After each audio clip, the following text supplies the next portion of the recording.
famous charts और वहाँ का खाना और वहाँ के कपड़े क्या नहीं. I've also saved so many food reels. Okay, I know somebody who creates content around food. He can take us around the city. Really? How about that? Awesome, that. Yeah? That's Amazing. Super. I can ask him to shortlist some places for us, huh? Some veg options, some non-vegetarian options. I think it's a calling. I think it's a calling. Best Let me book Uber Intercity. Oh, okay. I hope so. Cheers to food trail in Lucknow.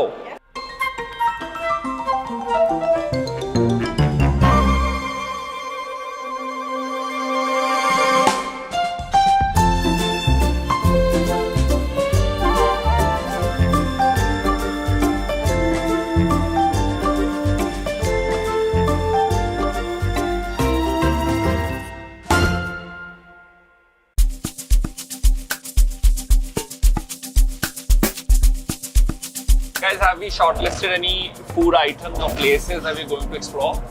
Of course, there is. First on the list, Tunde ke kebab. I mean, they are just so good. Melt in mouth. I mean, it is so worth it. Combine it with a paratha and it is like... It was founded there, I think, right? In Lucknow. Yeah. And then he started melt in your mouth. So basically- shop, this shop. But the story, she will tell you. Yeah, so basically the chef, he had to make these kebabs for a king or an emperor. Nawab. Yeah. Sorry. So he did not have teeth. So उनके लिए उन्होंने ऐसे kebabs बनाए कि बस वो मुंह में जाए और वो एकदम घुल जाए.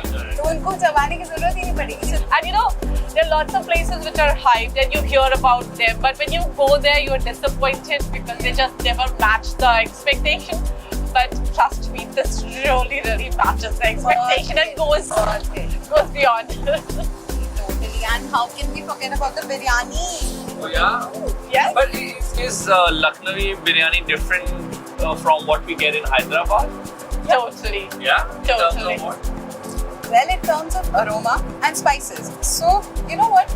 Lucknow ki jo biryani hai, it is like the Avdi biryani and it is low on spices and it is more on aroma. It's like it has More flavor, amazing, more aroma. more flavor, more and it is stand apart. Like if you eat biryani from Hyderabad and if you eat biryani from Lucknow, it's like totally different. And you understand the difference. But now our concern is, do we get anything vegetarian? Do we as get well? some aromatic vegetarian food? You've spoken so much Of about that. course, there's a lot of vegetarian. I've done my research on charts for sure. Really? Because I'm a chart hogger. So there's one Royal Cafe. Yeah. There you get basket. Yes, it's popular for basket chart. Yes. So that is one. And then I think Ban Maska as well. Yes. This makes me very, very excited for our trip. Thank God we planned it finally.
Priyank भाई क्या हाल है, कैसे हो? बहुत बढ़िया बहुत बढ़िया. यार लखनऊ अगर हम आए हैं तो तुमसे ना मिले, ऐसा कैसे हो सकता है? अरे भाई मक्खन लगाना पड़ता है, आगे बढ़ते. मक्खन आज हमें बहुत खाना है, बट बाय द वे मैंने बिल्डअप काफी ज्यादा कर दिया है. तुम्हारी इंट्रोडक्शन काफी ज्यादा दे दी है. I can't wait for you to meet my friends. Sure, let's. Why don't you join us in our Uber Intercity caravan? Let's go.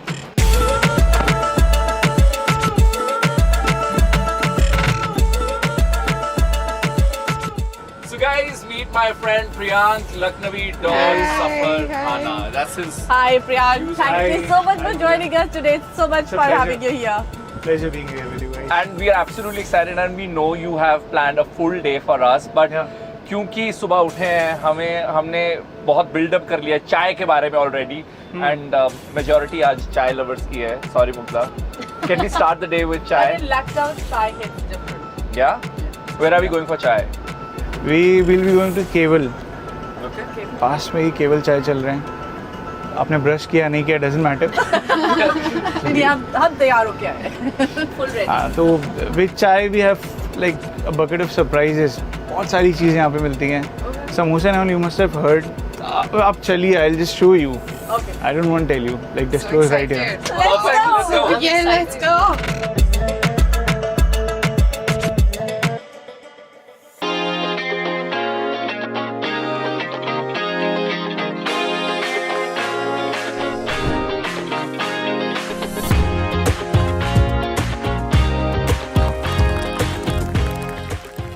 Okay guys, so we are at Ram Keval Tea stall.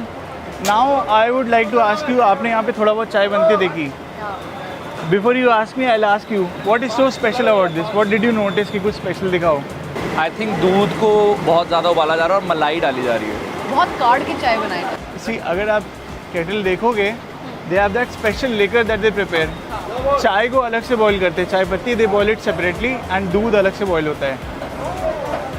ये बड़े कुल्ले. Getting boiled तो ये गाढ़ा हो जाता होगा. Of course. And जो मलाई ऊपर से मलाई मार के बोलते हैं ना चाय के साथ में.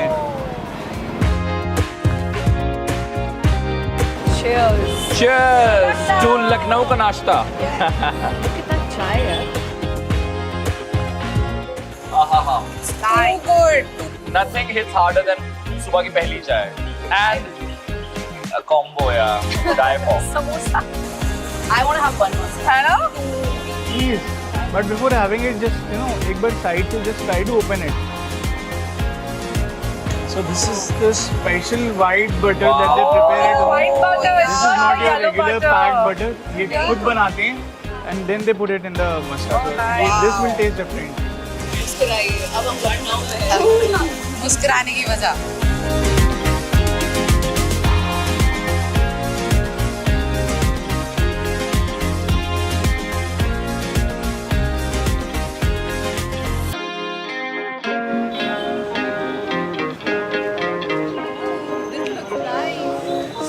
Smells so nice.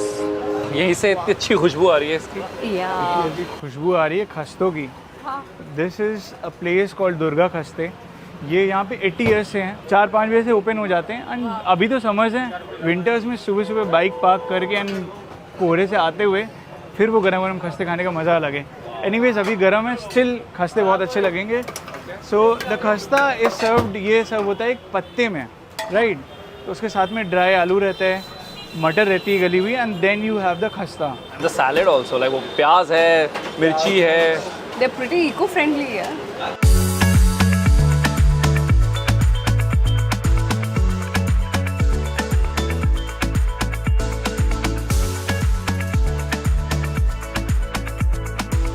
चलिए दोस्तों. I've never had a khasta kachori ever. You know what? I've had khasta, but that triangle wala khasta, this is filled with something. This is actually you first. आप लोग unboxing करो. Then I'll tell you. ये देखिए. Unbox the Right. khasta. Dal. Right inside is dal Dal. with a twist of मसाले. Right, दाल और मसाले. और थोड़ा crisp है, बाहर hard है. You just have a bite of it. I want to try एक I would say you have one with just dry आलू itself. एक बिना just एक आलू के साथ आप ट्राई करना, सिर्फ आलू के साथ. So good.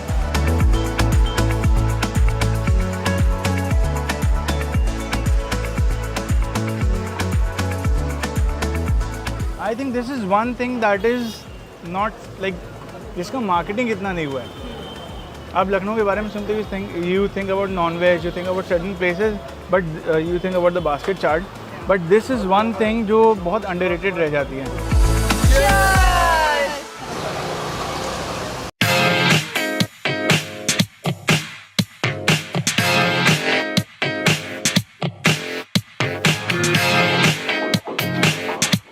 Priyank, now tell me why Netram? Why did you get a stir?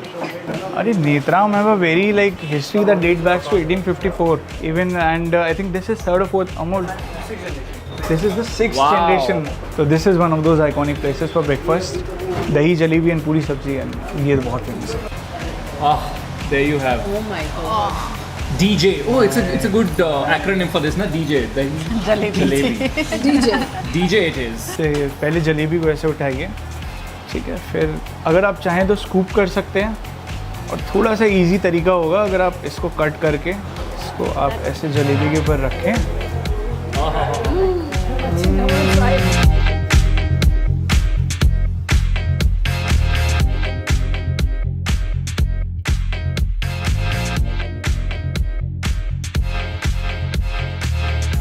The jalebi in Lucknow is always crisp. Like, There's some like soft jalebi. You can take one bite ऐसे. try it just like that. It's very crispy. The balance, yeah, the perfect balance of sweet and tangy. Yeah.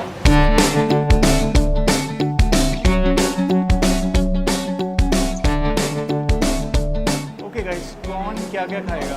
I will start with the kebabs. Galati kebabs. Veg biryani because I'm Only if that exists.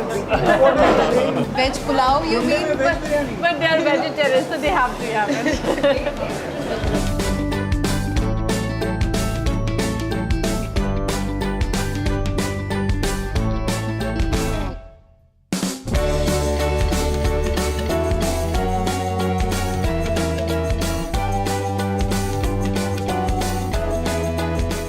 तो ये basically चौक की गलियों का जो खाना होता है, अंदर की जो गलियाँ होती हैं, उनमें से एक जगह है राइट नेक्स्ट टू द कल्ली जी राम मंदिर. ये पड़ता है सेवक Ram Mishthan Bhandar. And I think अगर आप निकलोगे मेन सराफा मार्केट से तो आप सीधे चलते चले जाओगे, पता भी नहीं चलेगा कि पतली सी गली कटी है. सो ये आई थिंक 125 ईयर्स पुरानी शॉप है, बहुत पुरानी शॉप है. छोटी सी दुकान है लेकिन ज़बरदस्त. वही ना, छोटा पैकेट. पर आपने कहा आप मिस कर जाओगे, पर मिस नहीं कर पाएंगे क्योंकि घी की खुशबू ना बाहर तक आ रही थी. So you can't miss this shop. Truly, it's a hidden gem. Like, Yeah. 100%. Look at the Yes. kind of mithais. Arun, I mean, I've not seen it for the Yeah. बहुत अलग अलग चीज़. What are we eating, Priyank? We What's are famous? having आम की खीर today. Okay. But pehle, I want you guys to try this anarse ki goli. अंदर से Another That's city the goli. very- What's that? Very UP thing, and we only make it in this season, this monsoon. It's hot, right? ये fresh Just fresh out of एकदम the अभी just कढ़ाई yes. से. तिल है, Very गुड़. hot. ये गुड़ की है? अच्छा, चावल और गुड़.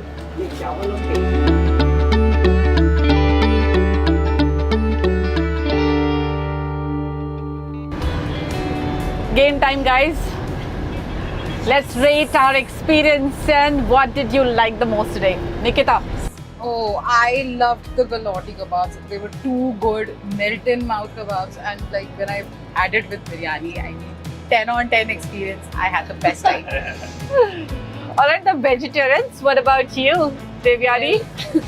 Well, as much as I would like to talk about the vegetable biryani, what caught my eye was dahi jalebi. It's my favorite now. Dahi jalebi for me, not dahi rabdi. As much as I love that other combinations, the highlight for me is dahi jalebi. So we have a convert now for DJ.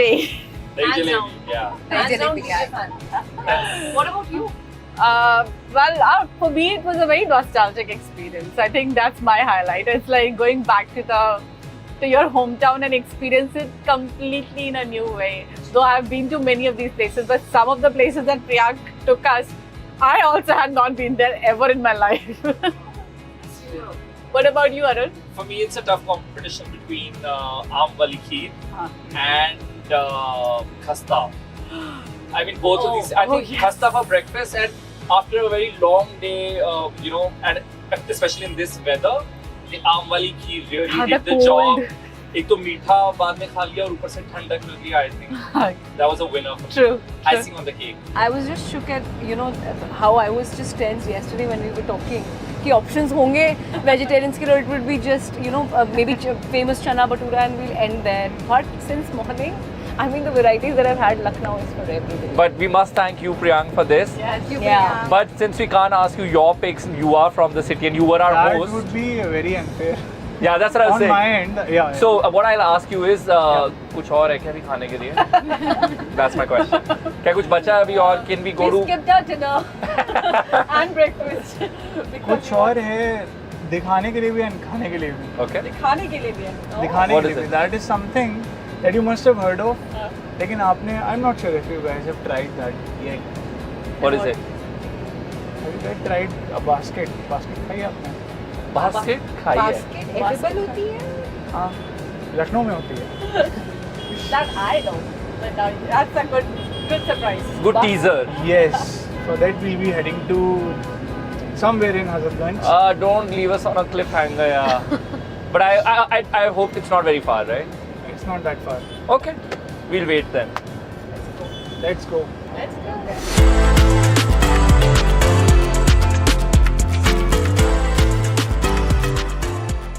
So this is all what goes into a basket chart. अब समझाऊंगा तो पूरा दिन निकल जाएगा. But there are a lot of things that you know. आलू टिक्की वहाँ पे बन रही है. तो आलू टिक्की पड़ती है, दही बड़ा, and then you have like it is topped with दही, चटनी and everything. बहुत कुछ होता है. Let's just order it first, right? Yes, let's do that. Okay. You know what I suggest? We also order butter chaat. क्योंकि इन लोगों ने Yes. सबको, I've told them a lot about butter chaat and they have to try because ये तो लखनऊ की speciality है. Butter chaat with नींबू and little bit of chutney on top of it. Guys, look at that. Basket chart is getting ready. Oh What my is this god. topping? ये क्या है जो भी डाल रहा है? भैया ये कौन सी टॉपिंग है? Hajmola? Wow. Chutney. That's interesting. Oh wow. Wow. 2 minute नहीं लगे हमें. Chale guys. Let's do the heavy lifting. The royal chart. Let's go. Guys, can we start? Yeah. I want to break this down. Yeah.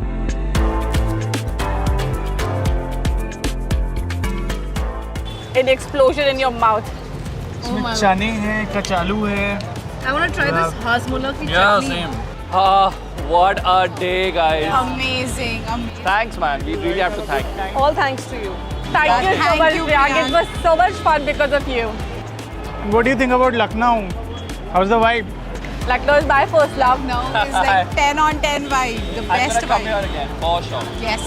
I'll always be For there. me, whenever it's you like visit. very first time I'm seeing Lucknow, And I don't we need feel more like I'm a places. local. Thank you. Thank you, man. Thanks for helping us. I will come back whenever you guys are back. I will be here. Definitely. Bye, Thank you. bye, Bye. Priyank. Bye. Bye, Bye. bye. Bye. Bye. Bye.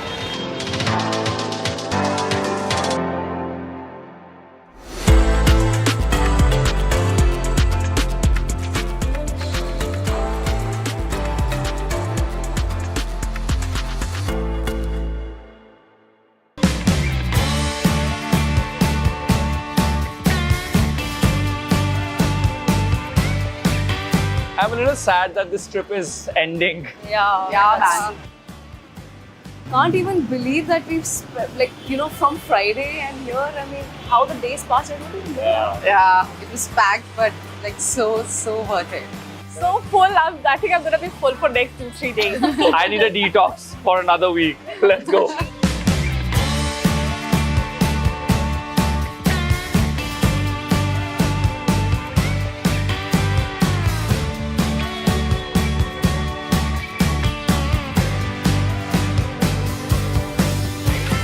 Okay, what was your highlight of the entire trip?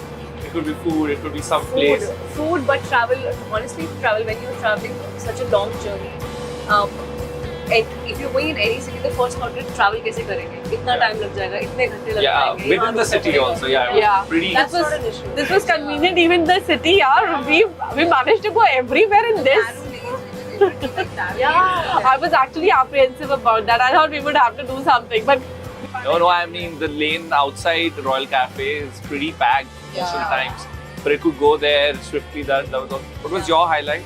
I think my highlight was the fact that we spent time together.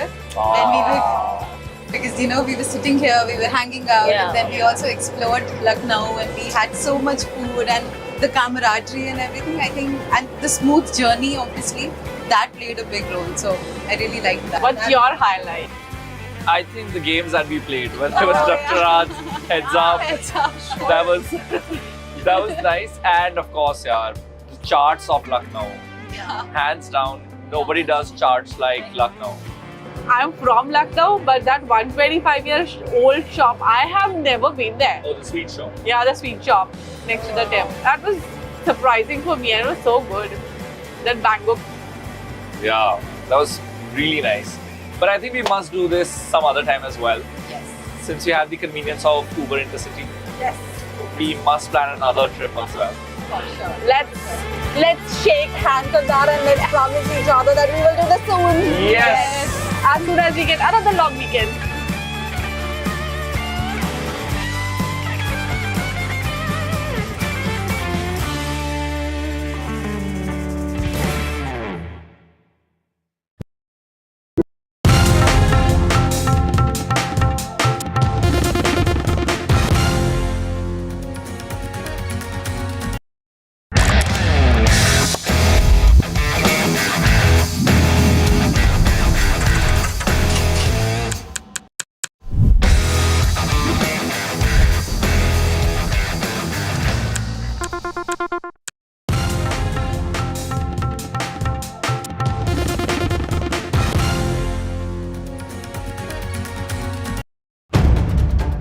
If it matters to you, if it matters to you, if it matters to you, it matters to India, it matters to India, and it matters to me, and it matters to me.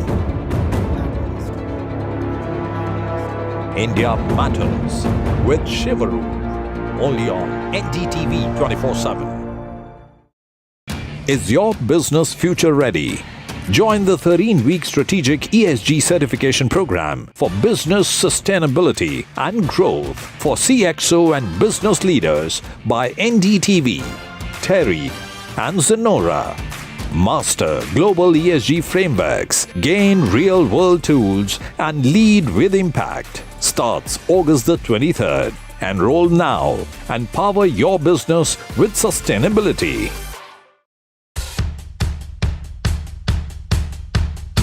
The markets move fast. And so should your portfolio. Expert insights, real-time stock picks, Do I buy Ola? Should I hold CDSL for the long term? buy, sell or hold. The answers you need, straight from the experts. Callers from India and across the world. Connect live, ask, decide and invest wisely. Your portfolio, your future. Ask Profit.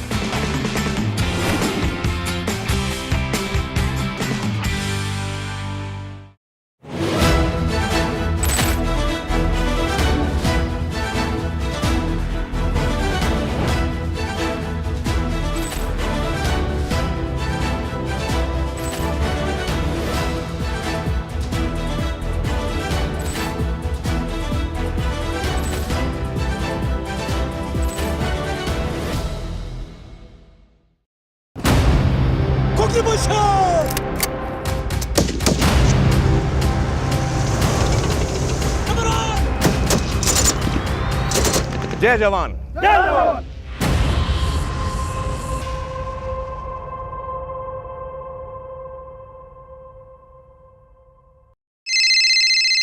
Hello बोलिए madam, डब्बा telling कब से चल रहा है पता है madam आपको? हम और आप तो जन्म भी नहीं हुआ था हमारा. We investigated a shady advisory firm that has spent big bucks on advertising on the front pages of national dailies. ये आपको बिल्कुल उसका ऐसे हल्का सा भी खौफ नहीं है. मैडम एक बात को खौफ किस लिए रखना चाहिए तो बताओ, कौन सा गलत काम कर रहा हूँ मैं? After that deadly Pahalgam terror attack, in retaliation, the Indian Armed Forces launched Operation Sindoor during the early hours of May 7 and hit terrorist infrastructure in Pakistan and Pakistan-occupied Kashmir. The SAGW systems, mostly from, I'm talking about fighter aircraft are from S-400. We have at least 5 fighters confirmed killed and 1 large aircraft, which could be either an Elint aircraft or an AWNC aircraft, which was taken out at a distance of about 300 kilometers. This is the actually largest ever recorded surface-to-air kill that we can talk about. And apart from, of course, this, there are a large number of UAVs, drones. There are some of their missiles which have fallen in our territory. We have recovered a lot of wreckage from this, which now is being studied so that we can make out what did they do, where were they launched from, what route did they follow, what kind of system do they have, whether they have, what generation those systems belong to, what all features do they have. So that study is going on, and it is going on even in coordination with DRDO.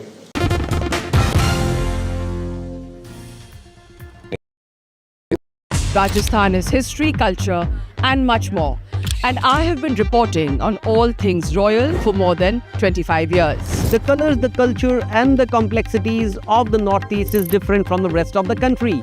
I have been bringing the Northeast closer to the capital for over 15 years. Madhya Pradesh is the heart of India, and I have been capturing its every beat for over 10 years, covering the corridors of power, what is said, what is left unsaid, and what it actually means for you and me. I have it all covered. Kashmir is often called paradise on earth, a region that has been in a state of flux from conflict to India's crowning glory. I have been reporting and decoding Jammu and Kashmir for last 3 decades. NDTV 24/7 is India's #1 English news channel on YouTube.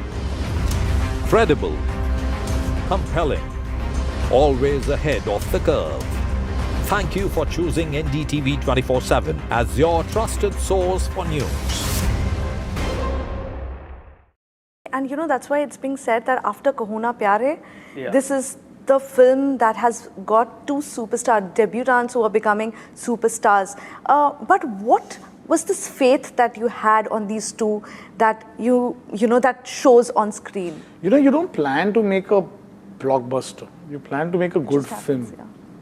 And that's what I think they never let me, you know, they didn't put that pressure on me to live up to. They never gave me a number that we have to hit or a so-called figure that I have to open to. There was, all these trappings were just not there, which normally producers do end up putting that pressure. You know, then you make wrong things. Then you add a song for a shadi song, add a Punjabi song. All these trappings were not there in this film. They were like, just go there and make your film. Do this script. We love this script and make it honestly. And I think the minute that happened, a filmmaker I could just spread my wings and just go out, not worrying about a few. I think when you do that, you get a little more fearless. And then that's what got picked up by people. So I cast appropriate for the film. I didn't cast thinking.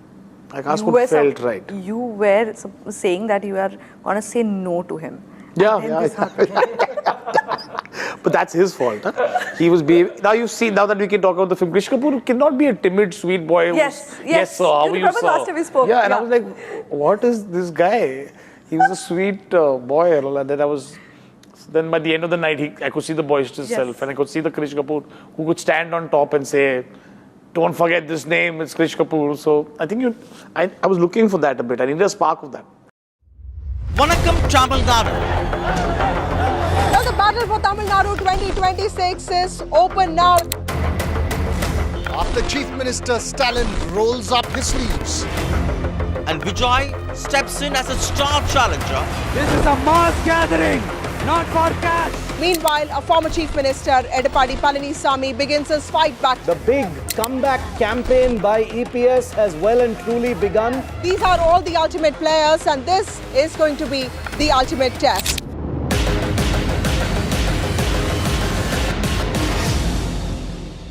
Mohit, you are known for your music. All your films, musics stay with us till today. I'm a millennial, and those music are kind of music. So whenever we say Mohit Suri film aa raha hai, we know the music will be good, right? It's a given. So you really work hard. But is this always like how you create your music? You need...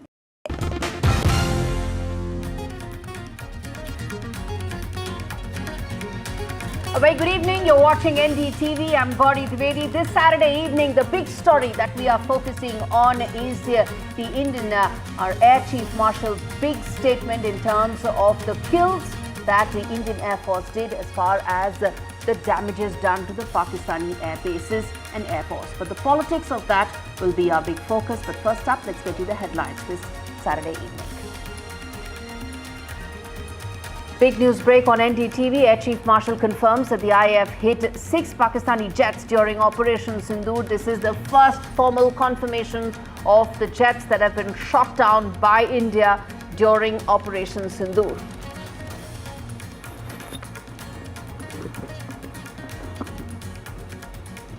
Air Chief Marshal's big statement that they were not able to convince their own people. It reflects the politics that continues as far as Operation Sindoor is concerned.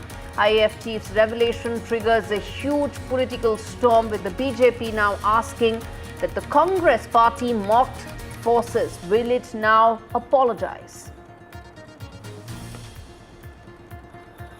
1 year of the Kolkata horror, there's a rally taking place in Kolkata where protesters clash with the police.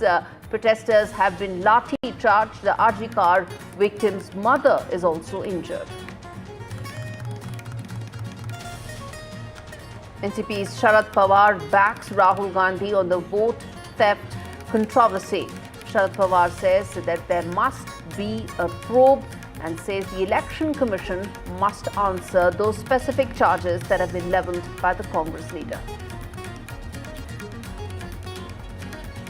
NDTV continues to be the first and only channel at the flash flood epicenter. Uttarkashi flash floods have put relief and rescue operations in big focus. NDTV getting you all details from Ground Zero.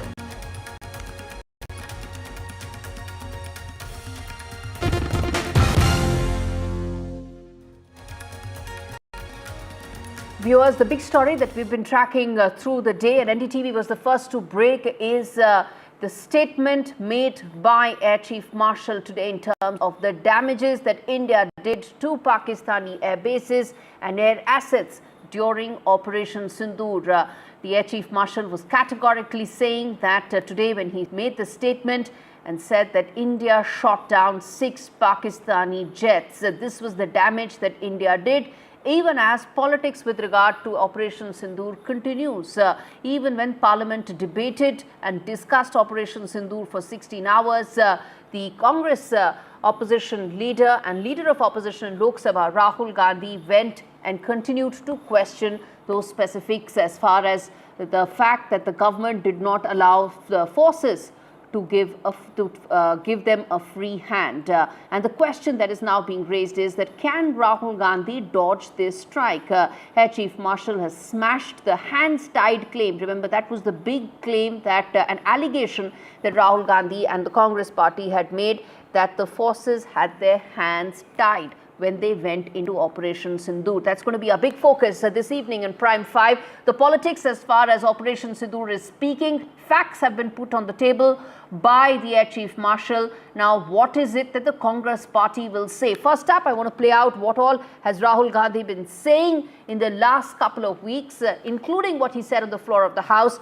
and what is it that the Air Chief Marshal said today when he laid bare the facts with regard to Operation Sindoor. Viewers, let's play that out first and then we take this forward. Captain Shiv Kumar, Defense Attaché, Indonesia. He says, I may not agree with him that India lost so many aircraft, but I do agree that we did lose some aircraft. And that happened only because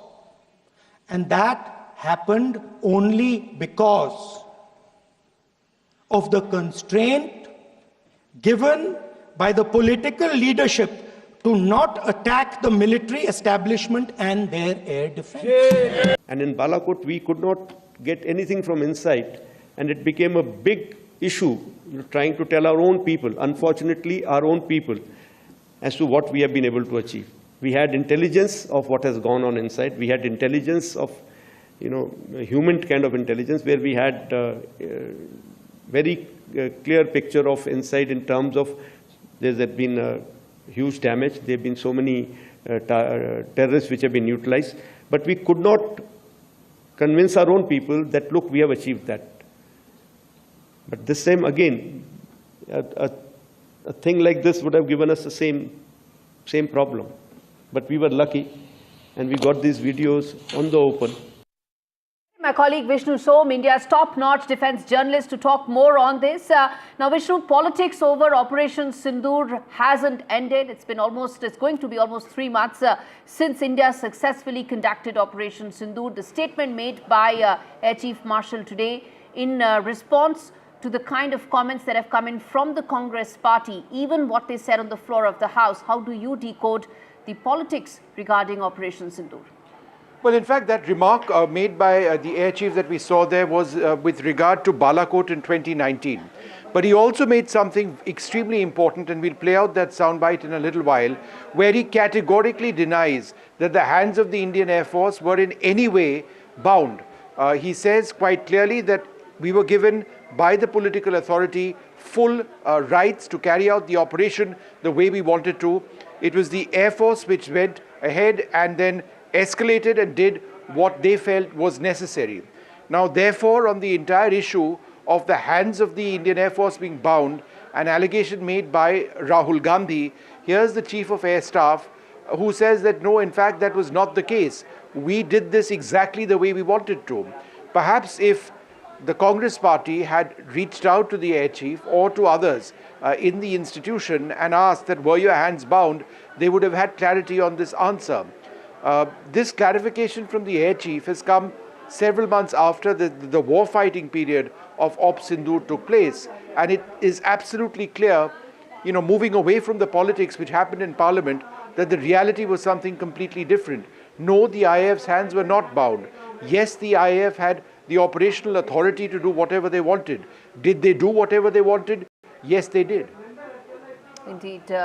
Vishnu Som, my colleague, decoding that for us in terms of the politics with regard to Operation Sindoor and how that continues. Let's now quickly get in our panelists joining us this evening. Tuhin Sinha representing the BJP and Colonel Rohit Chaudhary representing the Congress party. Now, in fact, Colonel Chaudhary, let me start with you. In fact, as far as some of the comments and statements that were made by Rahul Gandhi on the floor of the House during the Operation Sindoor debate, he said there are two words, political will and freedom of operation.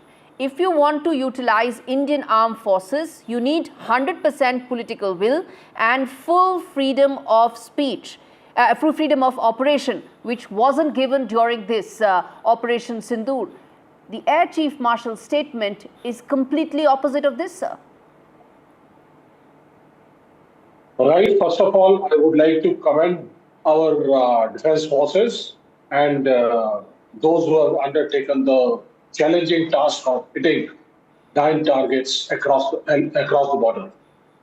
And kudos to our defense forces. We always respect them, and we will continue to respect them. And through your channel, I would like to state that the forces are of every citizen of the country. They do not belong to any political party. They belong to the entire nation. Secondly, now coming straight on to your question, when Rahul Gandhi made a statement that our, Captain Shiv Kumar mentioning Captain Shiv Kumar's statement that some aircrafts were down, but why they were down, they were more important because the political will was not full.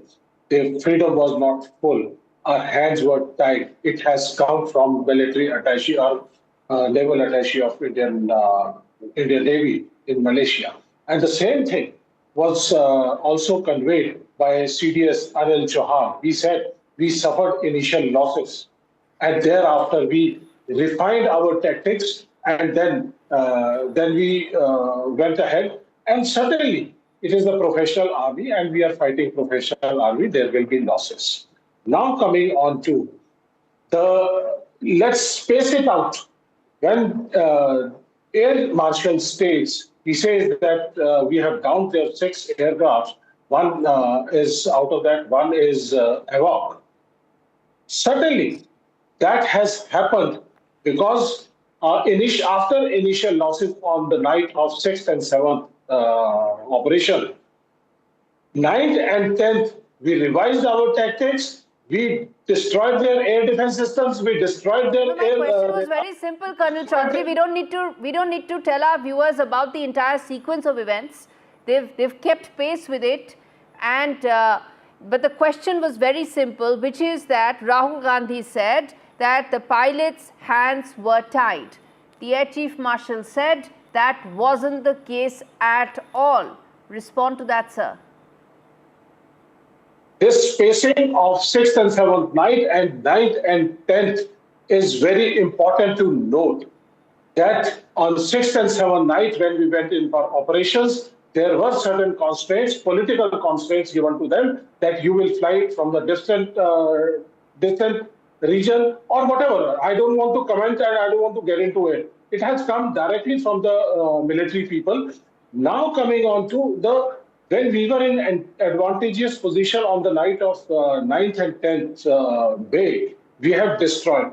Because on 6th and 7th night, we have not targeted their electronic systems, their electromagnetic system, their radar system, their air defense system. That is the reason that we had suffered losses. Because the political will was not full at that point in time because their hands were tied. Chaudhary, I will interrupt you there only because the Air Chief Marshal said that there was complete political will.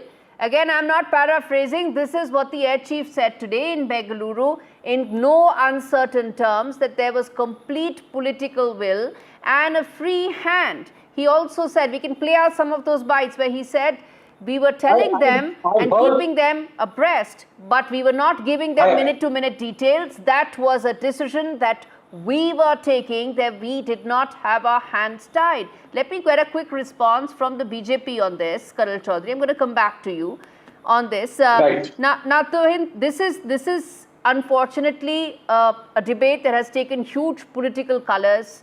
It was a military operation.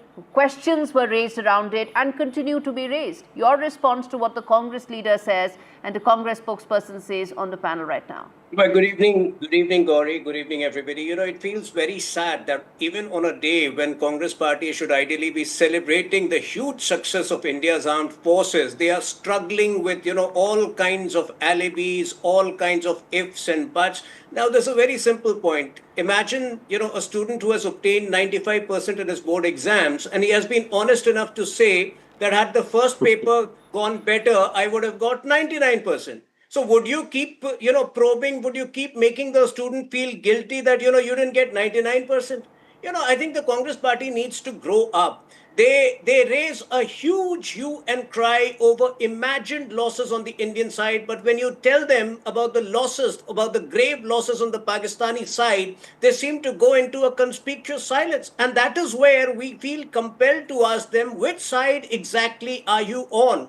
Please remember that barely 10 days after Operation Sindoor was halted, Rahul Gandhi came up with a surrender narrative. No winning side can ever surrender. And today, when Captain AP Singh has reiterated all the more that there was full political will, they had complete freedom to decide on the course of action. I think the Congress party owes an apology to the nation. Colonel Chaudhary, do you think in hindsight, the facts that have been put out, and in fact, again, I'm going to read out exactly what the Air Chief said today, which is a key reason for success was the presence of political will.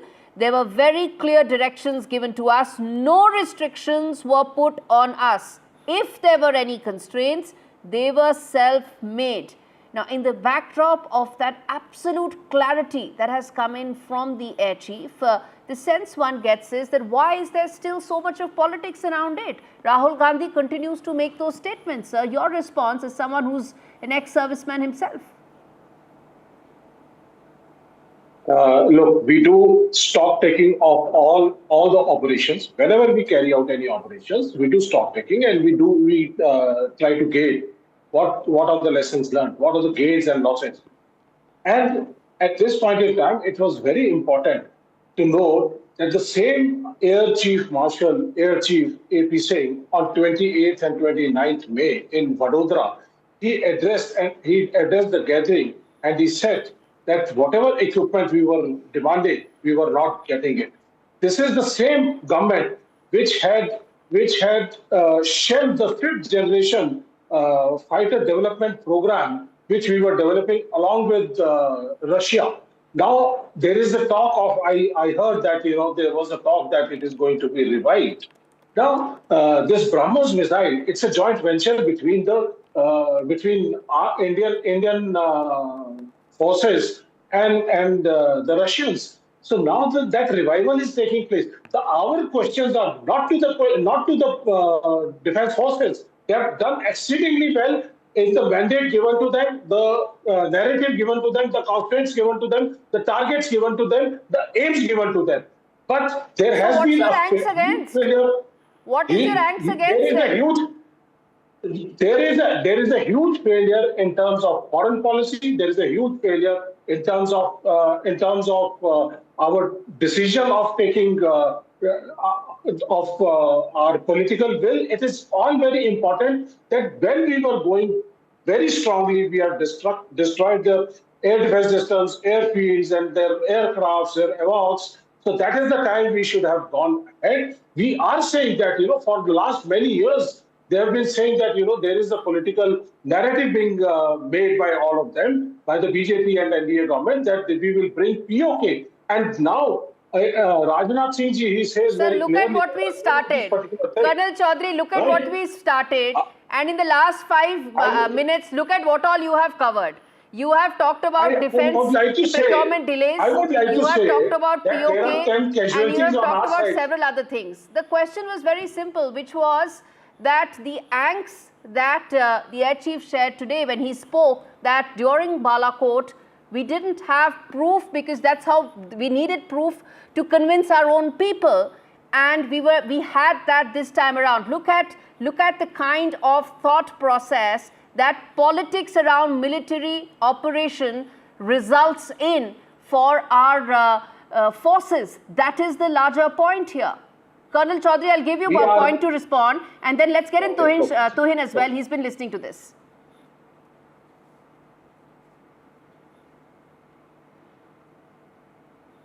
Go ahead, Colonel Chaudhary. Oh, I thought somebody else you were calling.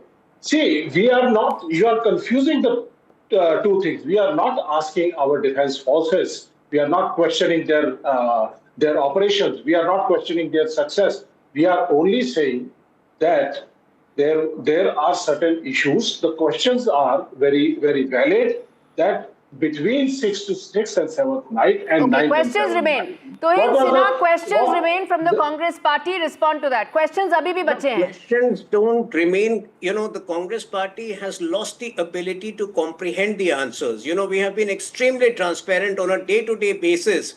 Answers have been provided. If they had carefully followed the DGMO press conference on 11th May, if they had followed the Prime Minister's address to the nation on 12th May, they would not have had so many questions. So, fact is, they have lost the ability to ask the right questions. They have lost the ability to comprehend the right answers. And the grouse of the Congress party, I was just listening to the spokesperson, unfortunately comes on a day when India has reported its highest annual defense production ever.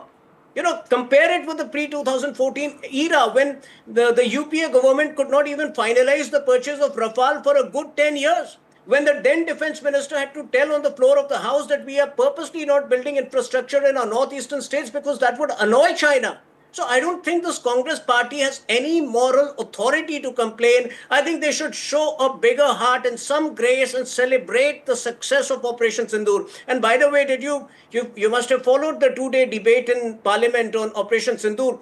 You must have followed the speech of Rahul Gandhi and Priyanka Gandhi. Was there even one sentence complimenting our armed forces? I don't know why they are so angry. I don't know why they are so upset about the whole thing. Now, Tuhin Sinha, the statement, again, I'm all along quoting exactly what the leaders have said. And I'll tell you what is it that the leader of opposition said on the issue of Operation Sindoor. He did say that the moment Operation Sindoor began, in fact, before it began, the opposition committed itself, all the parties, that we will stand like a rock with the forces and with the elected government of India. This is what the leader of opposition said when he spoke on the issue of Operation Sindoor, that debate that took place in Parliament. But in that same 37-minute speech, he also said that forces had their hands tied to the back.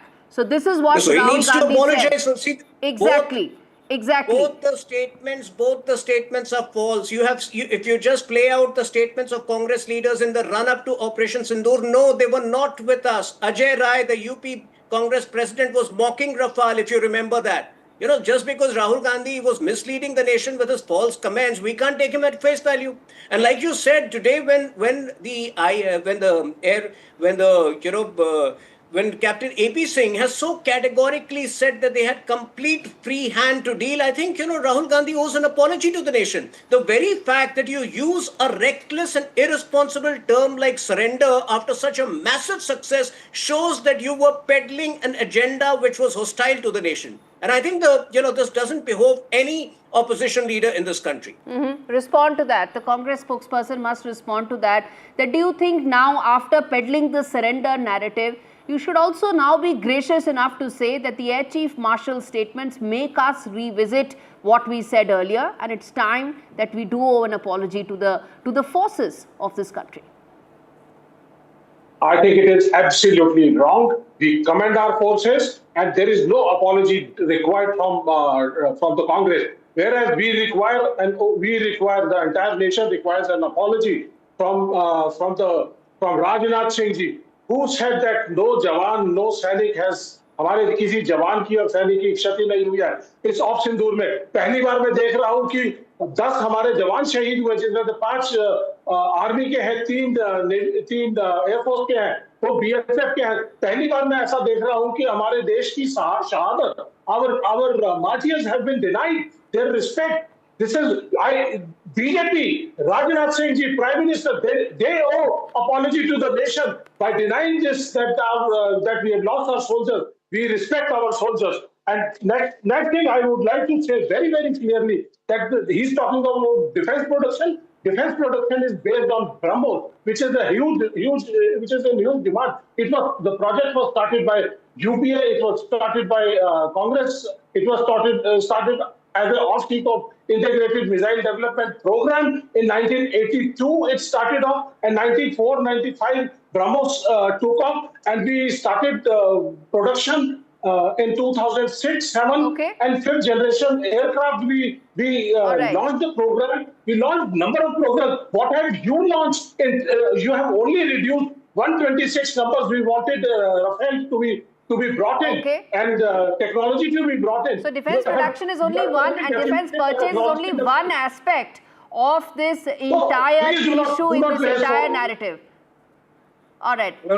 Again, 10 seconds. Okay, 30 seconds, Turin Sinha. I have to wrap this up. The Congress can be amazingly illogical. They are now claiming they did so much in the sector of defense when they were in power. This is not even about defense production. This was about the fact that Air Chief Marshal made it absolutely clear that he did not have, and his men did not have hands tied when they were during Operation Sindoor. That is what the big story is. And we're going to keep coming back to this. I'm afraid, gentlemen, we're running out of time on this edition. Thank you so much. I gave enough time to both the panelists, but one thing is for sure, that this issue isn't over. Politics over this isn't over. With that, we wrap things up on this edition of Prime 5 this Saturday evening. Thanks so much for watching.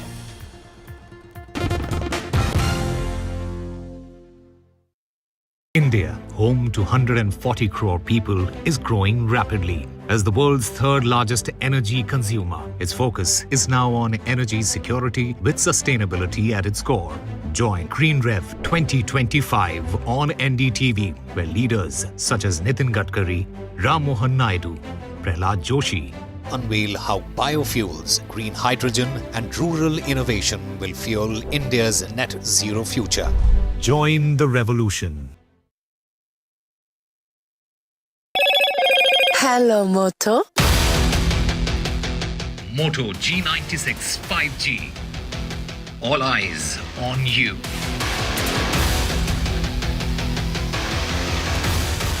Big news break on NDTV. Air Chief Marshal confirms that the IAF hit 6 Pakistani jets during Operation Sindoor. First formal confirmation of jets shot down by India.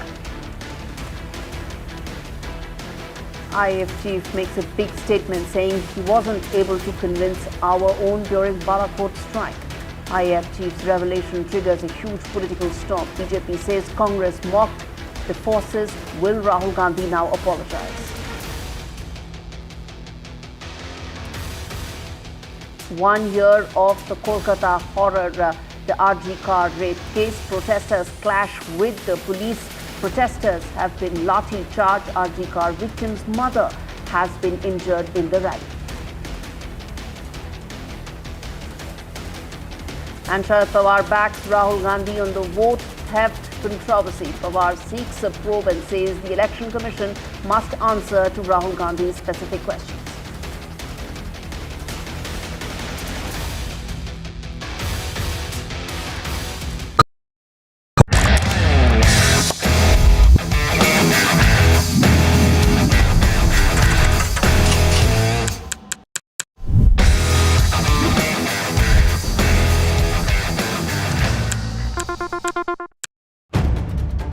If it matters to you, if it matters to you, if it matters to you,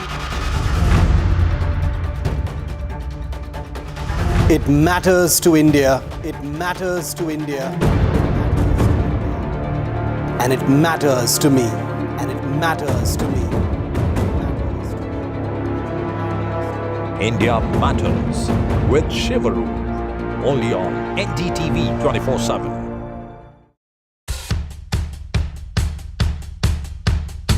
The markets move fast. And so should your portfolio. Expert insights, real-time stock picks. Do I buy Ola? Should I hold CDSL for the long term? Buy, sell or hold. The answers you need, straight from the experts. Callers from India and across the world. Connect live, ask, decide and invest wisely. Your portfolio, your future. Ask Profit.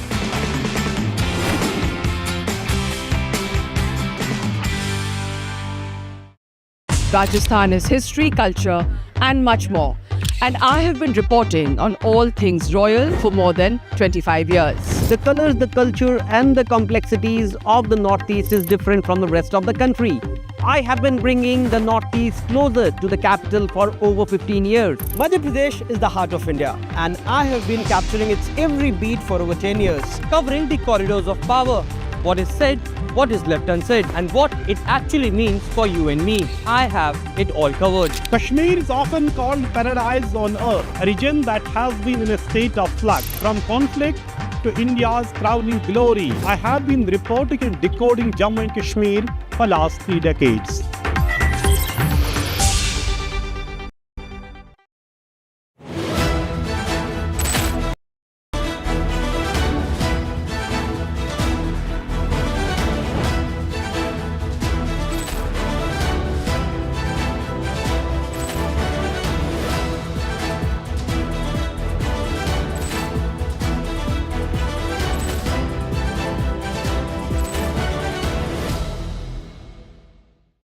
Is your business future ready? Join the 13-week strategic ESG certification program for business sustainability and growth for CXO and business leaders by NDTV, Terry and Zenora. Master global ESG frameworks, gain real-world tools and lead with impact. Starts August the 23rd. Enroll now and power your business with sustainability.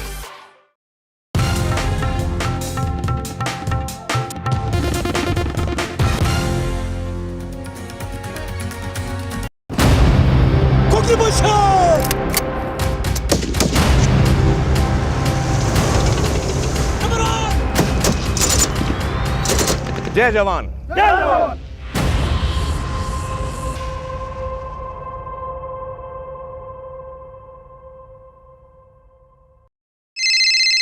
Hello hello बोलिए madam, डब्बा trading कब से चल रहा है पता है madam आपको? हम और आप तो जन्म भी नहीं हुआ था हमारा। We investigated a shady advisory firm that has spent big bucks on advertising on the front pages of national dailies. ये आपको बिल्कुल उसका ऐसे हल्का सा भी खौफ नहीं है। मैडम एक बात Hello, Moto. Moto G96 5G. All eyes on you.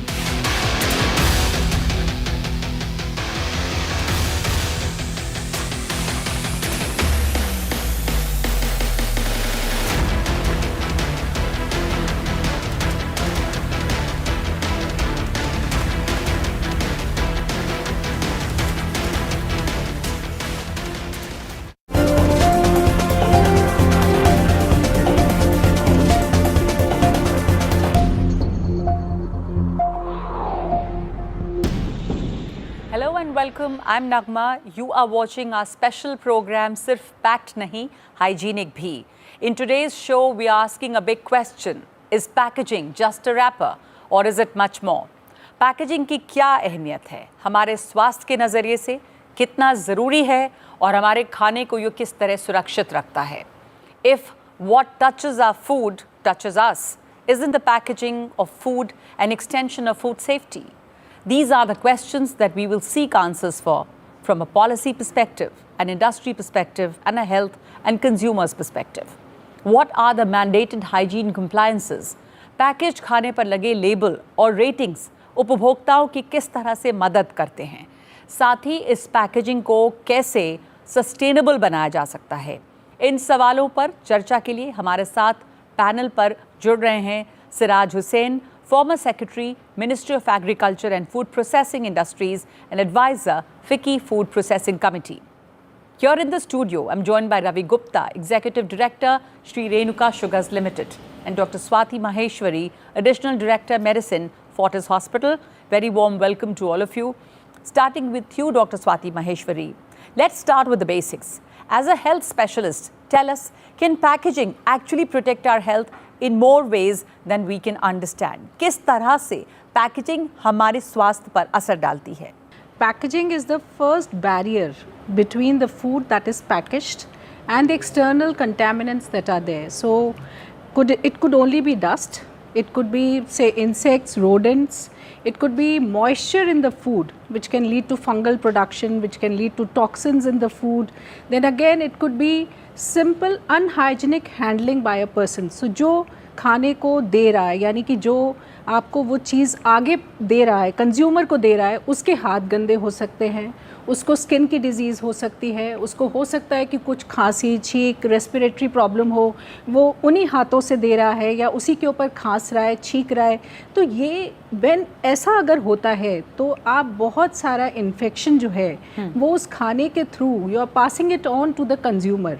वो जो उस खाने को खा रहा है उसको ये बीमारियां होने के चांसेस बहुत बढ़ जाते हैं. और अगर आप टाइफाइड नहीं है, खुला हुआ है, बिल्कुल देखिए, आप टाइफाइड की बात करिए, हेपेटाइटिस ए की बात करिए, बहुत सारे ऐसे फूड पॉइजनिंग, गट इन्फेक्शंस हैं जो कि खाने के द्वारा ही ट्रांसमिट होते हैं. यानी कि अगर आप कंटामिनेटेड फूड खा रहे हैं तो ये बीमारियां होना बहुत ही आसान हो जाता है और ये लाइफ थ्रेटनिंग कॉम्प्लिकेशंस भी कर सकती हैं. तो ये एक बहुत ही इम्पॉर्टेंट मुद्दा है कि हम खाना तो खरीद रहे हैं लेकिन क्या वो स्वच्छ है या नहीं है. जी. So what you are saying, I want to take this question to Siraj Hussain Saab.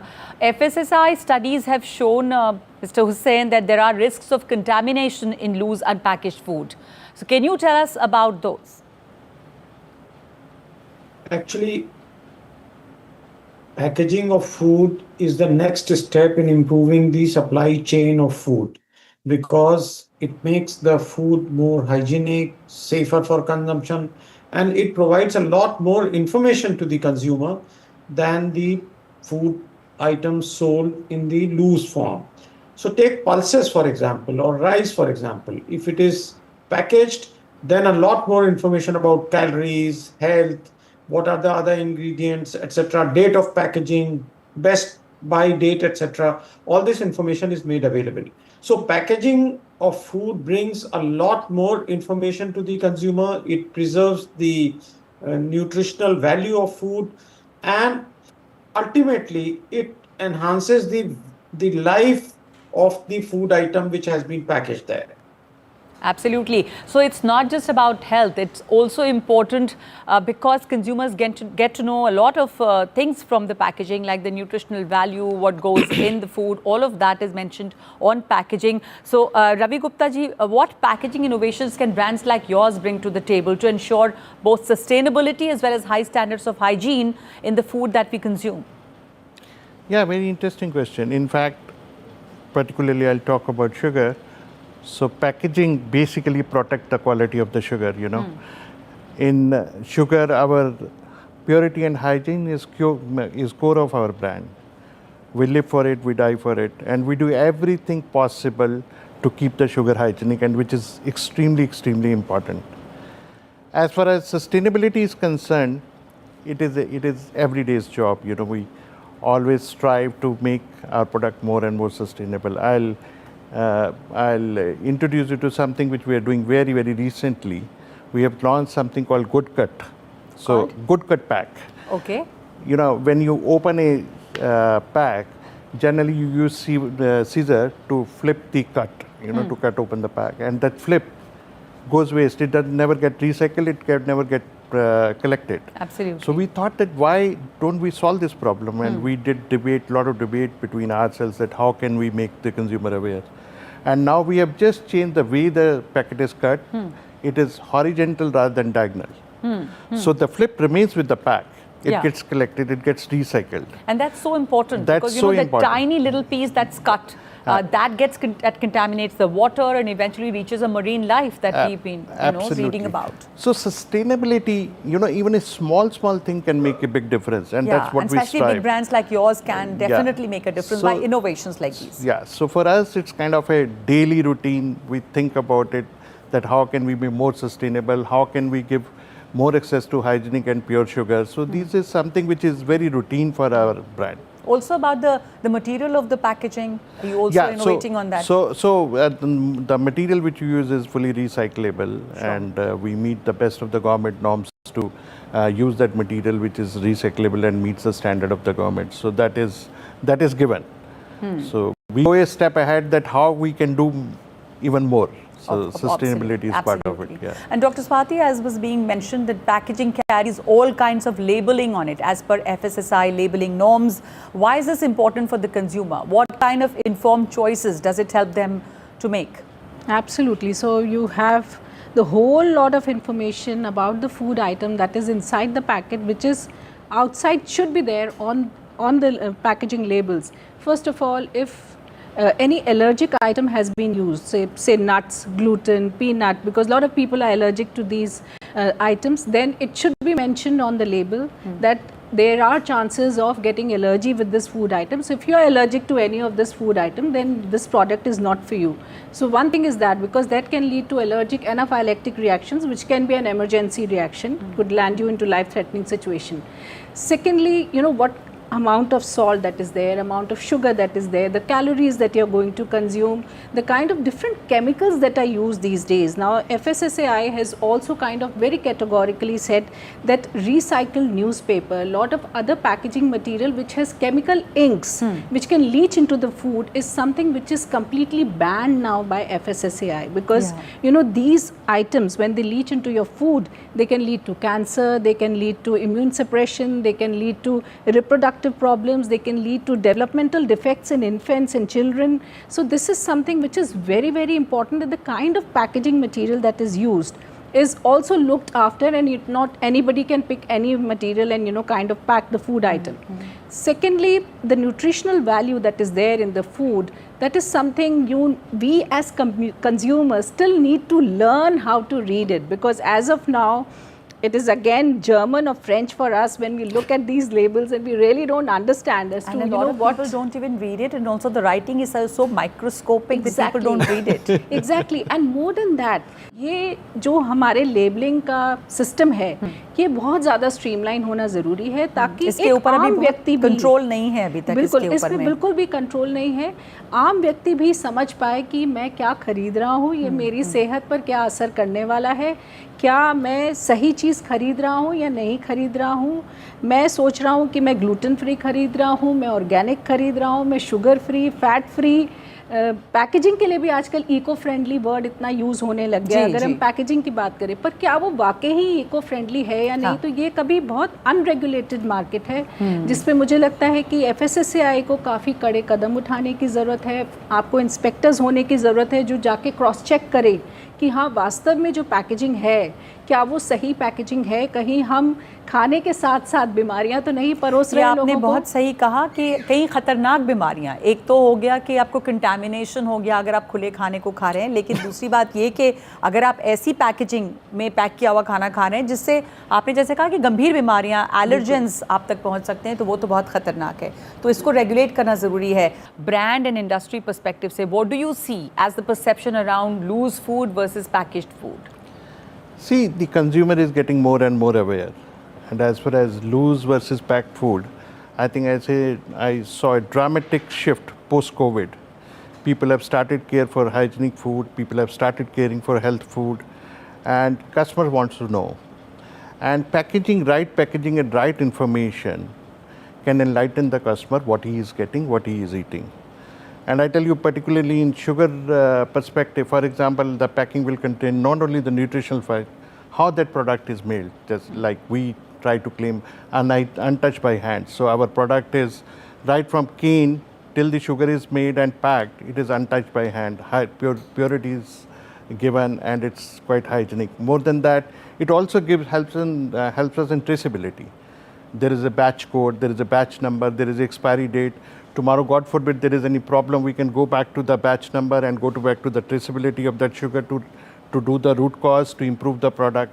So packing is not only the nutritional value, it's a lot of other things for the customer. What is he buying, how it is made, what does it contain, how it should be used. And I believe these packing regulations and the labeling regulation has improved quite significantly, and they're very, very strict. The regulators take it very, very seriously. So from the consumer's perspective, have you seen a change, a behavioral change, or in their minds, with regards to packaged food? One thing which I realize is confusing, that people think that the packed food is hygienic. It is. That's why we have to make a difference between the two. Packed food and hygienically packed food. Right? If you are, in case of sugar, suppose if you are taking a scoop of sugar from a sack of sugar and then putting it in a packet and just sealing it, it doesn't mean that's a hygienically packed sugar. So what you should be caring not only for the packed food, but also how it is packed. It should be hygienically packed, which is very, very important. तो सिर्फ packed होने से फायदा नहीं है, बिल्कुल सफाई से, हाइजीनिक तरीके से पैक किया गया हो, ये बहुत जरूरी है। किस तरह से पैकिंग हुई है उसकी? किस तरह से पैकिंग हुई है? पैकिंग करते समय कोई कंटेमिनेशन का कोई सोर्स तो नहीं है। कोई जब आप मशीन चला रहे हैं तो मशीन का कोई कंटेमिनेशन तो नहीं आ गया, कोई उसका पार्ट तो नहीं आ गया, कोई डस्ट तो नहीं आ गई, और वही सेम चीज़ें वही तो नहीं आ गई जो लूज चीनी में होती हैं। तो it is not only important to have the packed sugar, it is very, very important to have hygienically packed. And how do we guarantee that? That's a big question which the brands like yours, like the big brands, have to take the responsibility. You ask it is a job. It costs money, it costs efforts, and I've seen we do follow a lot of good manufacturing practice, which includes right machinery, sieving, cleaning, magnet, and there's a whole lot of stuff. But the most important part which I see is that bringing the culture of quality, bringing the culture of purity and hygiene in the minds of everyone who is involved. Right from the producer, the packer, the guy who is transporting it, the guy who is storing in the retail shop, and so on. That's which we have been able to do very, very successfully. Mister Hussain, आप ministry of agriculture और food processing में तो रहे ही हैं, पूर्व सचिव, उसके साथ साथ आप अभी फिक्की के फूड प्रोसेसिंग कमेटी में सलाहकार हैं। तो खाने के कारोबार से जुड़े लोग, ख़ास करके जो स्मॉल प्लेयर्स हैं, उन्हें फूड पैकेजिंग रेगुलेशंस को मानने के लिए और उसे बेहतर समझने के लिए क्या कदम उठाए जा सकते हैं? तो सिर्फ पैक्ड नहीं, हाइजीनिकली पैक्ड, किस तरह से स्मॉल प्लेयर्स को भी इसमें जोड़ा जाए? देखिए, जो स्मॉल स्केल इंडस्ट्री है फूड प्रोसेसिंग में, वो बहुत बड़ी है। पूरे देश में अगर हम देखें तो यानी कि एग्रीकल्चर के बाद वो बहुत बड़ा एम्प्लॉयमेंट प्रोवाइडर है फूड प्रोसेसिंग इंडस्ट्री। और ये बात सही है कि जो बहुत छोटे लेवल की इंडस्ट्री है उनकी पैकेजिंग प्रैक्टिसेस उतने हाई लेवल की नहीं हैं जो बहुत ऑर्गेनाइज्ड इंडस्ट्री की या लिस्टेड कंपनीज की हैं। लेकिन फिर भी अगर हम उसको लूज फूड से कंपेयर करें, जो लूजली सोल्ड फूड आइटम्स हैं, तो पैकेजिंग से उसकी सेफ्टी और उसकी हेल्थ और हाइजीन बहुत इंप्रूव हो जाती है। इस वक्त जो main problem food processing industry के सामने है, जैसा कि मैंने पहले बताया, वो फ्रंट ऑफ पैक लेबलिंग के बारे में है। तो जो बहुत स्मॉल स्केल इंडस्ट्री है वो ये कहती है कि अगर बहुत ऑनरस गवर्नमेंट के रेगुलेशंस होंगे तो हम उसको मीट नहीं कर पाएंगे। अभी देखिए, पिछले हफ्ते गवर्नमेंट ने, मिनिस्ट्री ऑफ हेल्थ ने ये ऑर्डर्स जारी किए हैं कि जितने भी रिटेलर्स हैं, स्कूल हैं, कॉलेजेस हैं, वो अपने यहाँ ये इंफॉर्मेशन लगाएं कि उसमें कितनी शुगर है, कितनी फैट है, वगैरह वगैरह। तो ये बहुत ज़रूरी है अगर हमें अपने लोगों की हेल्थ को मेंटेन करना है, उन्हें डायबिटीज से, हाई ब्लड प्रेशर से और लाइफस्टाइल बीमारियों से बचाना है, तो लोगों तक ये इंफॉर्मेशन पहुंचाना ज़रूरी है कि किस फूड आइटम में क्या चीज़ है। और small scale industry already in regulations को मीट कर रही है, लेकिन रेगुलेशंस और उसका एक्सपेंडिचर और उसकी ऑनरस जो क्वालिटी है उसके बीच में एक बैलेंस ज़रूरी है, और FSSAI कोशिश करता है कि उस बैलेंस को मेंटेन किया जाए। जी जी. So Dr. Swati, looking ahead, how can we encourage the switch from loose to hygienically packed? What role can doctors play there? See, absolutely, we can play a big role because eventually all the diseases come to us, and a lot of these foodborne diseases that are there, you know, people, young kids, pregnant females, elderlies, they're coming us with typhoid, hepatitis, food poisoning and all that. So we do emphasize the fact onto our patients also that, you know, if you're not consuming hygienic food, then this is where your disease is coming from. But सबसे ज़रूरी चीज़ जो है वो है जागरूकता। लोगों के अंदर जागरूकता होनी ज़रूरी है कि आप अखबार में कोई चीज़ नहीं खाने की लेंगे, आप ऐसी चीज़ों में खाना नहीं लेंगे जिनमें कि इंक्स यूज़ होती है। सॉरी, मैं आपको इंटरप्ट कर रही हूँ। मैंने देखा है कि पॉलिथिन्स, लूज पॉलिथिन्स में लोग चाय लेके आते रहते हैं। और आप जब इस तरह की चीज़ों को यूज़ करें, जैसे आपने बोला कि पॉलिथीन में आप गर्म चाय लेकर के जा रहे हैं, तो आप चाय में ही जहर पी रहे हैं। पहली बात ये आपके लिए समझना बहुत ज़रूरी है। दूसरा, जितने भी आप इस तरह के खाने खा रहे हैं जो कि हाइजीनिकली, देखिए मक्खियाँ आपने देखी हैं खाने के ऊपर भिन भिनाती हैं, कॉकरोच हैं, चूहे हैं, तरह तरह के ऐसे, और ये जो चीज़ें हैं ये सब भी अपने ऊपर बैक्टीरिया लेके घूम रहे होते हैं। तो वो बैक्टीरिया वो खाने में पास ऑन कर देते हैं, और जब आप उस खाने को खाते हैं तो आप बीमार पड़ते हैं। इसलिए हमें ये, जहाँ हमारे लिए न्यूट्रिशनल वैल्यू, हमारे लिए ये चीज़ ज़रूरी है कि हम क्या ख़रीद रहे हैं, वही हमारे लिए ये भी ज़रूरी है कि हम जो ख़रीद रहे हैं वो हाइजीनिक है। तो हम ऐसी जगह से या ऐसी चीज़ में उस खाने को नहीं ले रहे हैं कि हमें उससे आगे चल के हार्ट अटैक हो रहा है, डायबिटीज़ हो रहा है, कैंसर हो रहा है। अगर आप देखें कि सिंगल यूज़ प्लास्टिक का इतना ज़्यादा इस्तेमाल पैकेजिंग में हो रहा था, जो कि बिल्कुल बैन है, जिसका इस्तेमाल होना ही नहीं चाहिए। बच्चों में, इन्फेंट्स में 2008 में बहुत सारे बच्चों में किडनी डैमेज हुआ था, क्योंकि तब जो है इस तरह का प्लास्टिक मटेरियल यूज़ किया गया था जो कि उनके खाने में, उनका जो दूध होता है बच्चों का, इन्फेंट्स का, उसमें लीच हो रहा था, और उसकी वजह से बच्चों की किडनी डैमेज हो गया। very serious. Exactly. Criminal negligence then. बिल्कुल। तो ये पैकेजिंग मटेरियल भी उतना ही इम्पोर्टेंट है जितना कि हम जो खाना खरीद रहे हैं वो, ताकि जो आप खाना खरीद रहे हैं उसकी न्यूट्रिशनल वैल्यू प्रिजर्व्ड रहे, उसमें कोई कंटामिनेंट नहीं हो। कई बार आप देखते हैं खाने के अंदर फुई लग गई है, जिसे हम फंगस बोलते हैं। तो ये सब चीज़ें, अंदर मॉइस्चर नहीं जाए। और एक बहुत इंपॉर्टेंट चीज़ जो आपको देखनी है, शेल्फ लाइफ, एक्सपायरी डेट, कब तक के लिए आपका खाना अच्छा है। इसलिए भी पैकेजिंग ज़रूरी है, ध्यान बहुत ज़रूरी है। पैकेजिंग इसलिए भी बहुत ज़रूरी है क्योंकि उसके ऊपर एक्सपायरी डेट तो ज़रूर होती है, और कोई भी पैकेज खाना लेने के पहले वो ज़रूर देखना है कि इस शेल्फ लाइफ क्या है खाने की। Mister Gupta, where do brands come in encouraging the switch from loose to hygienically packed? Like आपने अभी भी बात की ना कि सिर्फ पैक नहीं, ऐसे है ना, पैक तो अखबारों में भी पैक्ड है, पॉलिथिन में भी पैक्ड है, but not just packed, hygienically packed. So as a brand to kind of talk about it and make people aware of it. देखिए, फूड सेफ्टी एंड हाइजीन किसी भी वर्ग के कंज्यूमर हो, अमीर हो या गरीब हो, सबके लिए ही ज़रूरी है। और इसकी कॉस्ट जो है वो बहुत भयंकर है। WHO की अगर आप स्टडी मानें तो 10 में से 1 व्यक्ति बीमार होता है हर साल because of unhygienic and unsafe food. Right? There is a cost involved. तो इसका अवेयरनेस सिर्फ ब्रांड का नहीं बल्कि सब लोगों का एक ड्यूटी है कि कस्टमर को इसके बारे में और ज़्यादा से ज़्यादा अवेयर किया जाए कि क्यों लूज़ जो है फूड प्रोडक्ट अच्छे नहीं है, क्यों अनसेफ प्रोडक्ट अच्छे नहीं है, और इसको कंज्यूम करने से जितनी थोड़ी बहुत आप कॉस्ट ज़्यादा देते हैं उससे कहीं ज़्यादा कॉस्ट लग जाती है अगर आप बीमार हो जाते हैं। जी जी। तो ये अवेयरनेस सभी को देना ज़रूरी है। इसमें चाहे कॉरपोरेट्स हों, चाहे FSSAI हो, चाहे कंज्यूमर ऑर्गेनाइजेशन हो, चाहे NGOs हों, चाहे हेल्थ के लोग हों, सबको ये बात जो है कस्टमर्स के दिमाग में लाना बहुत बहुत ज़रूरी है। और इंडिया का जो फूड सेक्टर है वो बहुत इनफॉर्मल है, you know. So in India this needs to be told again and again.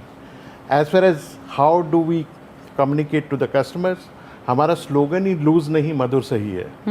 That we start with that and we make a lot of information where we show how the loose food is prone to be contaminated. I'm not saying it's contaminated, it's prone to be contaminated.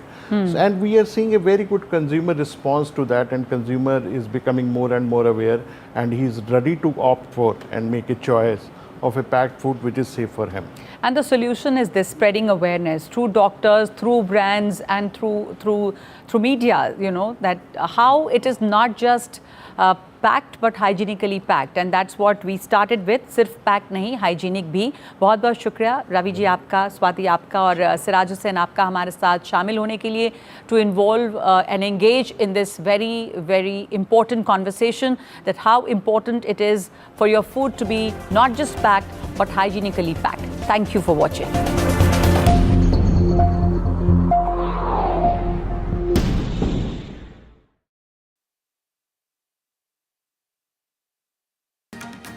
Air Chief Marshal confirms that Indian Air Force hit 6 Pakistani jets during Operation Sindoor.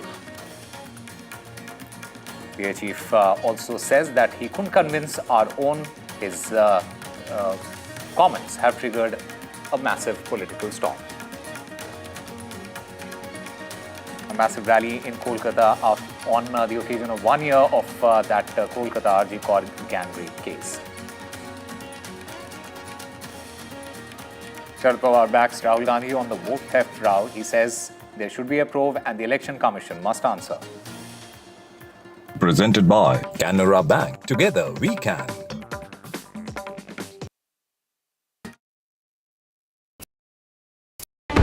NDTV 24/7 is India's #1 English news channel on YouTube. Credible, compelling, always ahead of the curve. Thank you for choosing NDTV 24/7 as your trusted source for news. Mohit, you are known for your music. All your films, musics stay with us till today. I'm a millennial and those music are kind of music. So whenever we say Mohit Suri film aa raha hai, we know the music will be good, right? It's a given.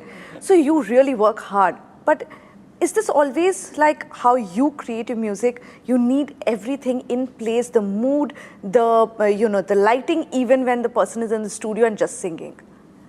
And also, how did you select your musicians that this person's voice is perfect for this song? That's what I think, the amount you give to a song, that's how long it will last, I think. Everyone does the programming, everyone writes the words, everyone makes the thing. But the thing is how much you give, how much of heart you give to the lyrics or to the music or to the melody or to the singing. That's how long the song will last, is what I genuinely feel. If you don't give that love, you're not going to get it back. It's just a simple debit and credit procedure, I think, with the audience. I genuinely feel I don't have any special skill. I don't know any scale or anything else. It's just that I enjoy that process a lot. Give me an evening to just go for a film party or something, I'll skip it. But you give me like a struggling musician to go who has a great tune, some new guys, chill all night with them. I can do that. I can just sit there, make music and stuff like that. We just did that recently. Fahim came down. He just surprised us, and we met in my Bandra office, and Han was there, Aneet was there, and he made me hear his other songs and stuff like that. But it was it's so much fun because I just think making music, I mean, film, you still get to see something. I think music is so amazing. I mean, you just don't need to see anything. It's in the air, and suddenly it just comes together, and it's just, you can just feel it. And something you hear makes you feel something. It's just magical. Vanakkam Tamil Nadu. Now the battle for Tamil Nadu 2026 is open now. After Chief Minister Stalin rolls up his sleeves. And Vijay steps in as a star challenger. This is a mass gathering, not for cash. Meanwhile, a former Chief Minister, Edapadi Palanisamy, begins his fight back. The big comeback campaign by EPS has well and truly begun. These are all the ultimate players, and this is going to be the ultimate test.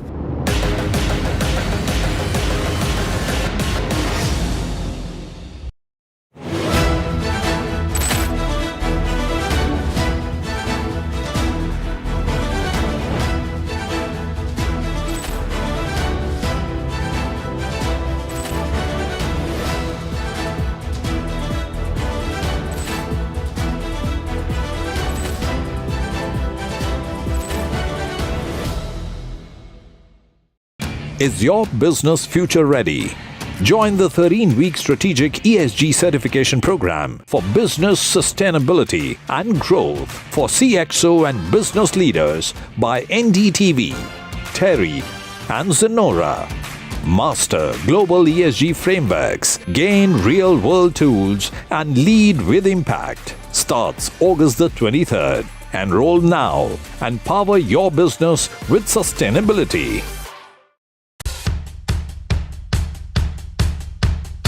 The markets move fast. And so should your portfolio.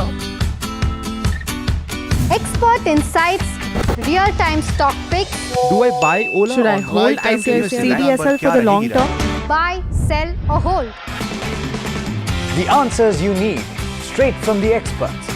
Callers from India and across the world.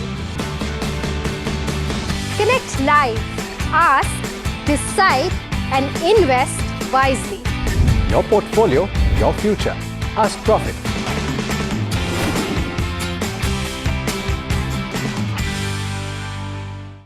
Rajasthan is history, culture, and much more. And I have been reporting on all things royal for more than 25 years. The colors, the culture, and the complexities of the Northeast is different from the rest of the country. I have been bringing the Northeast closer to the capital for over 15 years. Madhya Pradesh is the heart of India, and I have been capturing its every beat for over 10 years, covering the corridors of power, what is said, what is left unsaid, and what it actually means for you and me. I have it all covered. Kashmir is often called paradise on earth, a region that has been in a state of flux from conflict to India's crowning glory. I have been reporting and decoding Jammu and Kashmir for last 3 decades.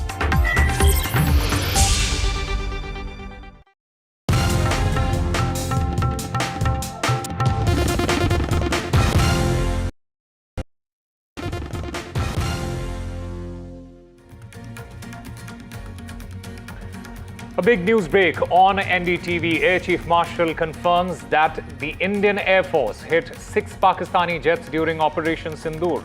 This is the first formal confirmation of jets shot down by India. Meanwhile, politics erupts over the Indian Air Force Chief's statement. The IAF chief says that he could not convince our own, and that statement has triggered a political storm. The BJP has chipped in, says that the Congress mocked the armed forces, and will Rahul Gandhi now apologize?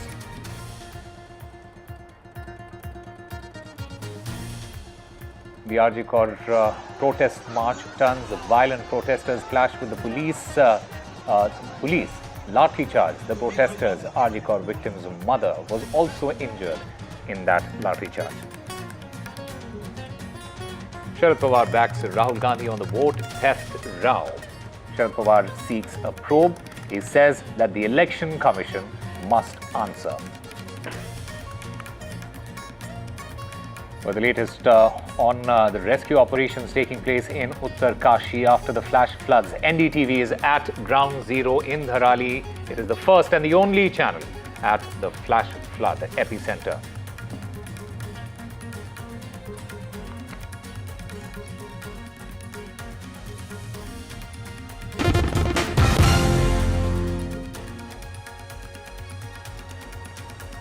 Hello and welcome. You're watching NDTV 24/7. I'm Osama Shab. NDTV is tracking the big breaking news. The Air Chief Marshal, Amarpreet Singh, he has made the first official confirmation of the damage caused to the Pakistani air assets. The Indian Air Chief, he has confirmed that India hit 6 Pakistani jets, destroyed 5 Pakistani fighter jets, and he in fact also praised the S-400 air defense system. In fact, this marks one of the first major disclosures about the damage inflicted by the Indian Armed Forces during the Operation Sindoor. Remember, after the deadly Pahalgam terror attack, in retaliation, the Indian Armed Forces launched Operation Sindoor during the early hours of May 7th and also hit terrorist infrastructure in Pakistan as well as in Pakistan-occupied Kashmir. In fact, 2 of the areas that the Air Chief Marshal had mentioned, one of them is Jacobabad airfield, where half of the F-16 hangar was destroyed. That also includes the damage that was caused to the F-16 fighter jets. As far as the other airbase is concerned, that is the Bhulari airbase, the Air Chief Marshal mentioned that 1 F-16 was destroyed and 1 AWACS jet was destroyed as well in that particular attack.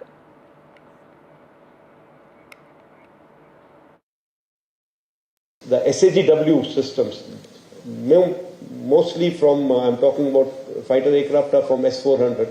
We have at least 5 fighters confirmed killed and 1 large aircraft, which could be either an Elint aircraft or an AWNC aircraft, which was taken out at a distance of about 300 kilometers. This is the actually largest ever recorded surface-to-air kill that we can talk about. And apart from, of course, there are a large number of UAVs, drones. There are some of their missiles which have fallen in our territory. We have recovered a lot of wreckage from this, which now is being studied so that we can make out what did they do, where were they launched from, what route did they follow, what kind of system do they have, whether they have, what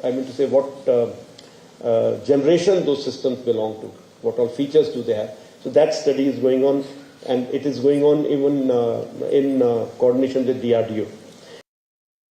There was very clear political will, very clear directions which were given to us, and there were no kind of restrictions which were put on it.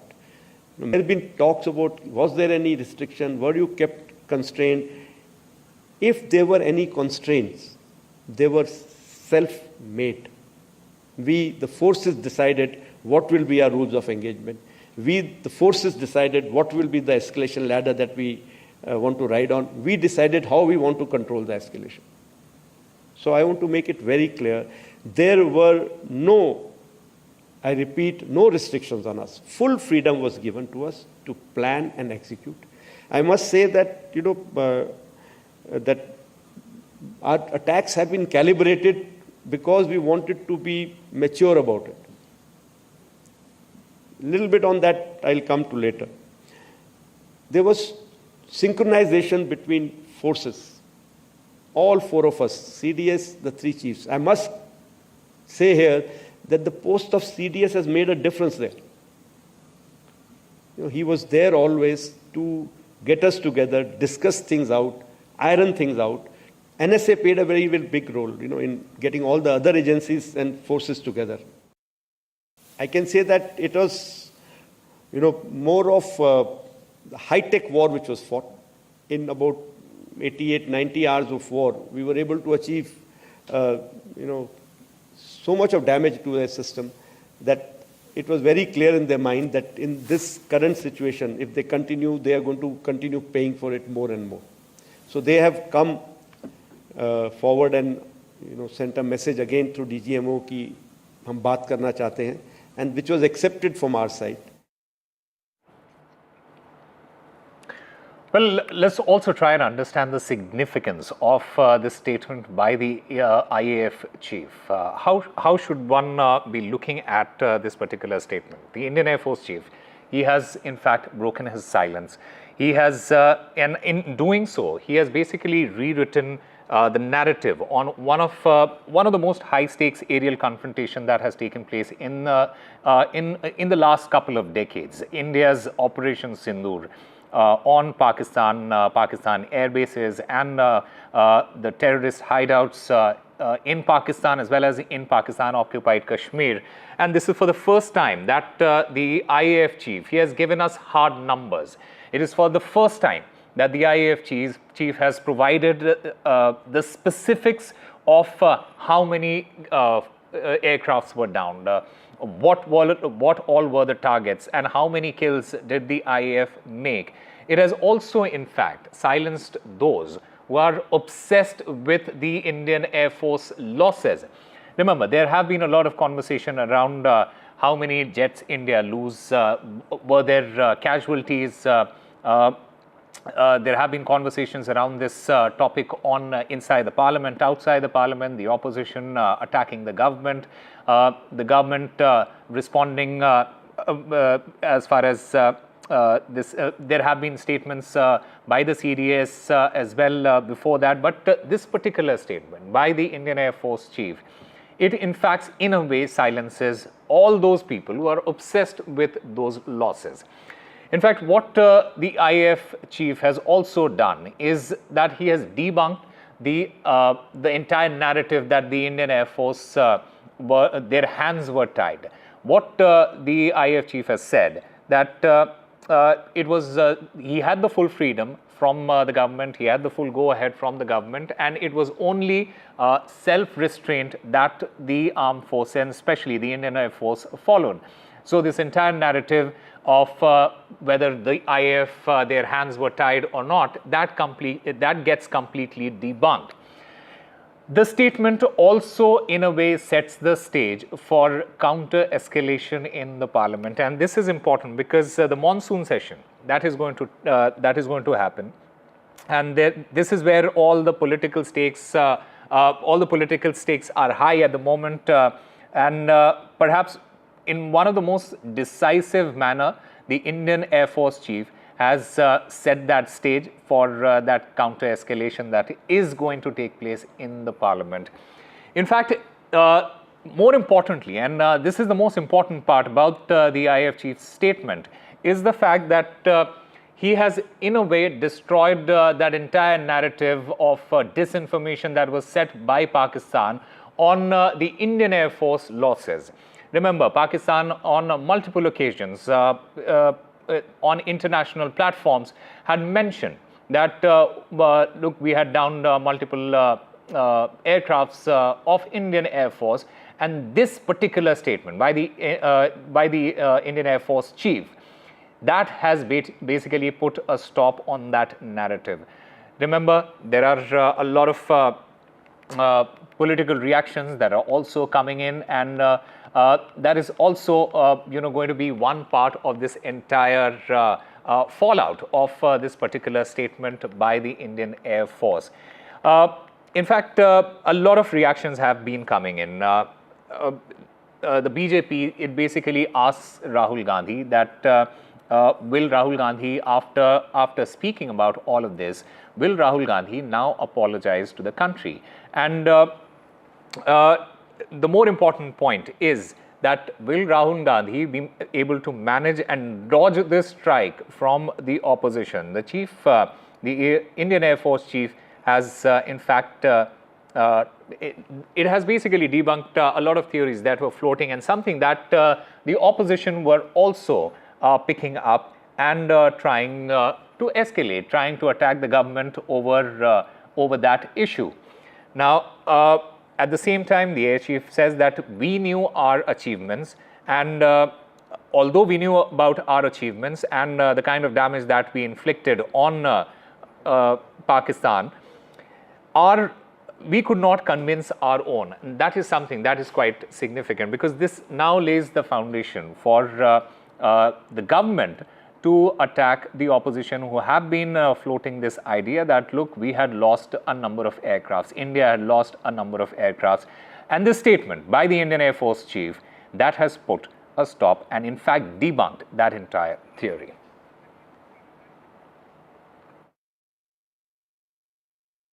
पहले 100% political will होनी चाहिए और दूसरा, अगर आप सेना का प्रयोग करना चाहते हो तो आपको फुल फ्रीडम ऑफ ऑपरेशन देना पड़ेगा। जनरल मानेकशॉ ने इंदिरा गांधी जी से कहा कि मैं ऑपरेशन गर्मी में नहीं कर सकता हूं, नहीं करूंगा, मुझे 6 महीने चाहिए।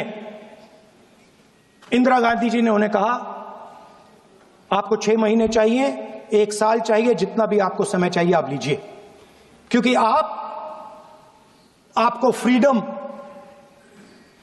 होनी चाहिए, फ्रीडम ऑफ एक्शन आपको होना चाहिए। But there was political will. I'm being very, very candid here, very open here, because I hear various versions of it. I think if I tell you something, people will have to believe, because I was there listening to everybody, attending every meeting. There was very clear political will, very clear directions which were given to us, and there were no kind of restrictions which were put on it. If there were any constraints, they were self-made. We, the forces, decided what will be our rules of engagement.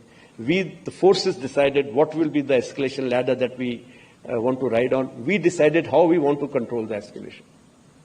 So I want to make it very clear, there were no, I repeat, no restrictions on us. Full freedom was given to us to plan and execute.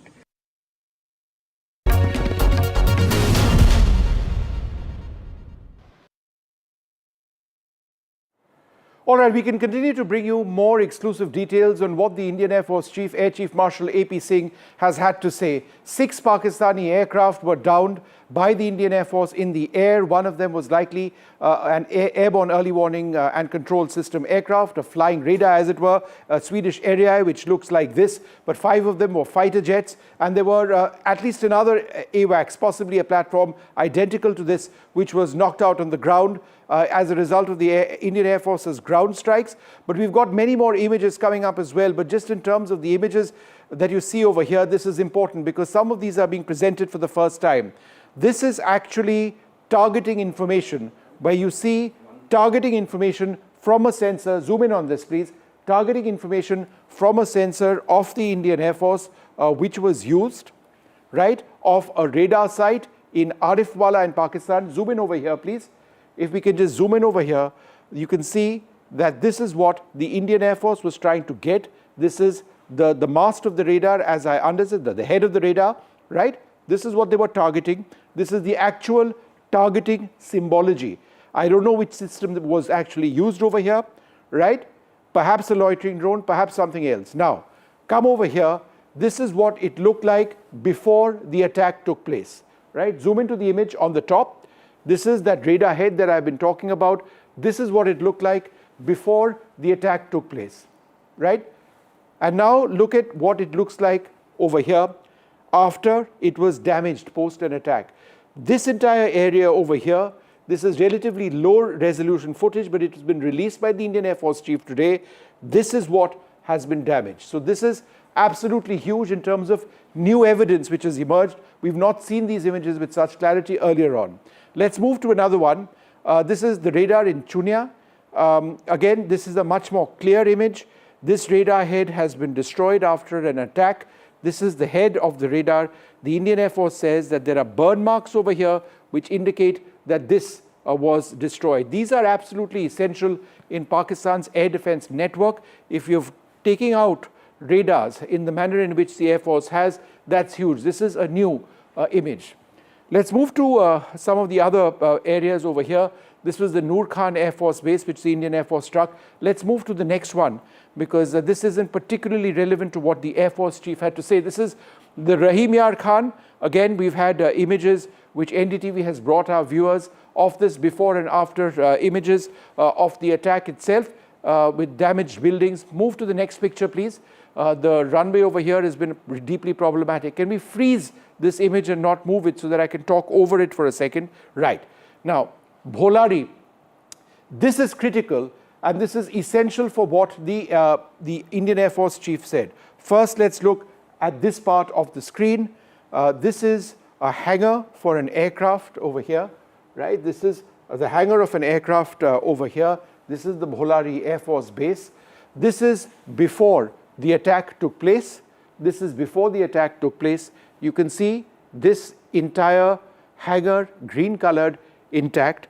And these were images which we were the first to bring you on NDTV of this having been destroyed. It is believed, per the Indian Air Force Chief and the Indian Air Force today, that there was one more airborne warning and control systems aircraft, an AWACS platform, which was inside this and which was destroyed. Remember, the Chinese have Swedish-made AWACS platforms. They've also got older Chinese ones, but one more was destroyed over here. Why are we focusing so much on airborne warning and control systems?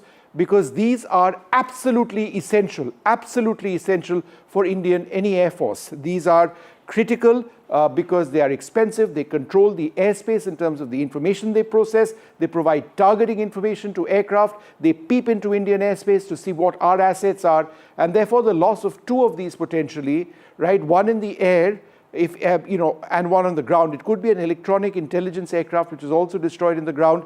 He said it's either an AWACS in the air or an ELINT platform in the air. But assuming it's two, an AWACS there and an AWACS here, this was an AWACS base, then that's absolutely, that's a shattering loss for the Pakistan Air Force. Let's move to some of the other images. This is an image which NDTV actually brought our viewers first. This is a close-up of Jacobabad. This more than half, approximately half of this has been destroyed, this particular hangar. And it's believed that F-16 aircraft may have been over here. There are F-16 aircraft which the Pakistanis had under maintenance, which the Indian Air Force Chief suggested had been damaged. Now, whether damaged or destroyed, frankly, in something like this to get them flying once again, it's unlikely. Do we have more images? We've got Sukur, and we've got our own images here. Let's freeze this image over here so that I can actually explain what it is that is taking place over here. There are two sets of images over here, one of a radar site and one of a UAV hangar. Let's talk, and these are new images of the radar site in Sukur, which was attacked. So this is the UAV or the drone hangar over here. Let's zoom in over here, and underneath this is a radar site. We'll talk about the UAV hangar in a little while from now, but let's focus on this drone hangar, this radar site, because we haven't done that so far. This image in the bottom shows what it looks like, and this is relatively low grade footage before the attack, and then after the attack, it's burnt.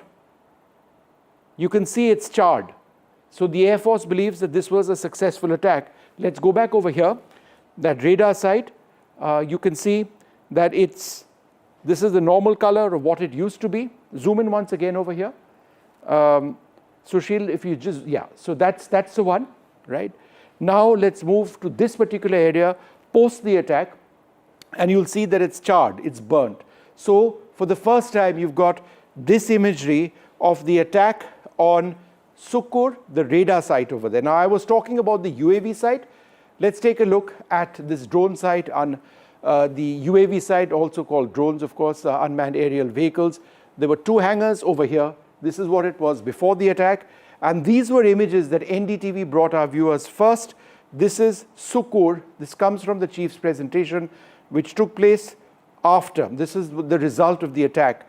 This entire surface structure has been leveled. As you can see, it's been flattened. And there is evidence of fires over here, right, as a result of the explosion. Let's go to some of the other images. All right. Okay, so we've got our panelists with us at this stage. I'm joined by General KJS Dhillon. Thanks very much for being with us. Air Marshal Sanjeev Kapoor also with us, and Dr. M.J. Augustine. Vinod, he's been a group captain, fighter pilot as well. Wing Commander Gitanjali Singh as well with us. Thank you all very much for being with us. Let me go across to General Dhillon first. And of course, Shiv, my friend, with us also. General Dhillon, there was a certain narrative, right, on the relative success of Op Sindoor, People went on and on about India having lost platforms. The IF, by and large, kept its mouth shut. Today, several months later, the Indian Air Force chief has said very clearly that the Pakistanis lost 6 aircraft in the air and some aircraft on the ground as well. How has that entire narrative been turned upside down? Good evening, and good evening to all the good friends on the panel and your viewers. Operation Sindoor and who won, who lost how many aircrafts and not. The game was not being played on the borders of India and Pakistan. It was a strategy game being played whether the Russian weapon systems, India joint venture weapon systems, Indian weapon systems, and French weapon systems. Did they win against Chinese weapons, Turkish weapons, and for that matter, even the F-16s? Now, whosoever would be declared a winner or a narrative will be established, that party would get all the orders from the third world countries' defense forces. So narrative which was coming out so far was that Indian, Russian, and French weapons were not good enough, and it is the Chinese, Turkish, and the Western Bloc weapons which have proved better. We must understand, and the viewers must know, this is the first time in the history of the world that 2 nuclear powers have come to war with each other. And this is also first time in the history of war, a world, as the air chief said today, within 88 to 90 hours, one of the nuclear power, which was supported by the other nuclear power, came to its knees. The air force was totally grounded. The air defense was totally impregnable, totally breachable. And we could, on the third day of the battle, we could hit 11 of the targets on ground with impunity, with precision, and not a single projectile or missile or other ones of ours were intercepted by the Pakistani air defense or air force. Now, that is how a nuclear power was brought down to the knees. But this narrative does not suit certain blocs, especially in the West. Hence, the narrative came of India down with 5 jets. Where are the videos? Where are the photographs? Our air chief has brought it out so clearly in the visuals.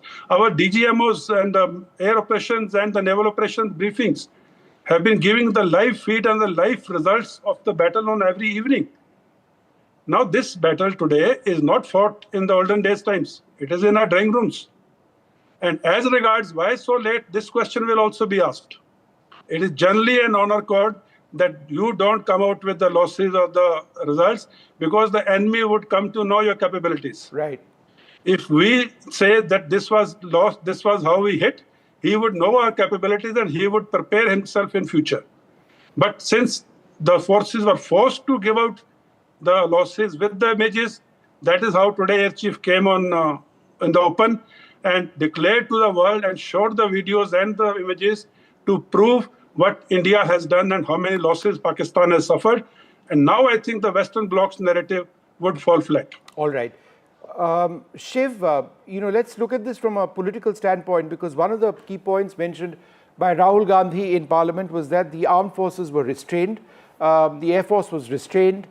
He quoted what had been said by a defense attaché in Indonesia. He was referring, I think, to what the Chief of Defense Staff had also said, but perhaps in a somewhat different context. Do we have Shiv? Can we get Shiv back up? All right. So, Shiv, my question to you is, how does that entire narrative of the armed forces or the Air Force, their hands being bound, fall flat in the context of what the Chief said today? I think the Air Chief today fired a BrahMos into that narrative. That's the best way I can put it. The entire idea that the Air Force's hands were tied, was buffoonish from the start. The Air Force doesn't operate with its hands tied. The Air Force operates on an escalatory matrix where fighter pilots, who are some of the bravest people in the world, get up into hostile airspace with the full knowledge that they might be shot down in order to, really, really spoil someone else's day. And to only land back and see that the leader of the opposition has been peddling this idea that their hands were tied, that Pakistan was pre-warned, that there was some sinister either incompetence or some devilish design, by the Indian government as far as this punitive action was concerned, was preposterous to most people. But in a noisy democracy policy, obviously such suggestions have taken root. And I think I can say that as a defense reporter, as a war reporter, I don't want to get too much into the politics of it. The politics will continue. The stupid questions will continue. The tamasha and the crossfire will continue. But I am honestly very, very glad tonight,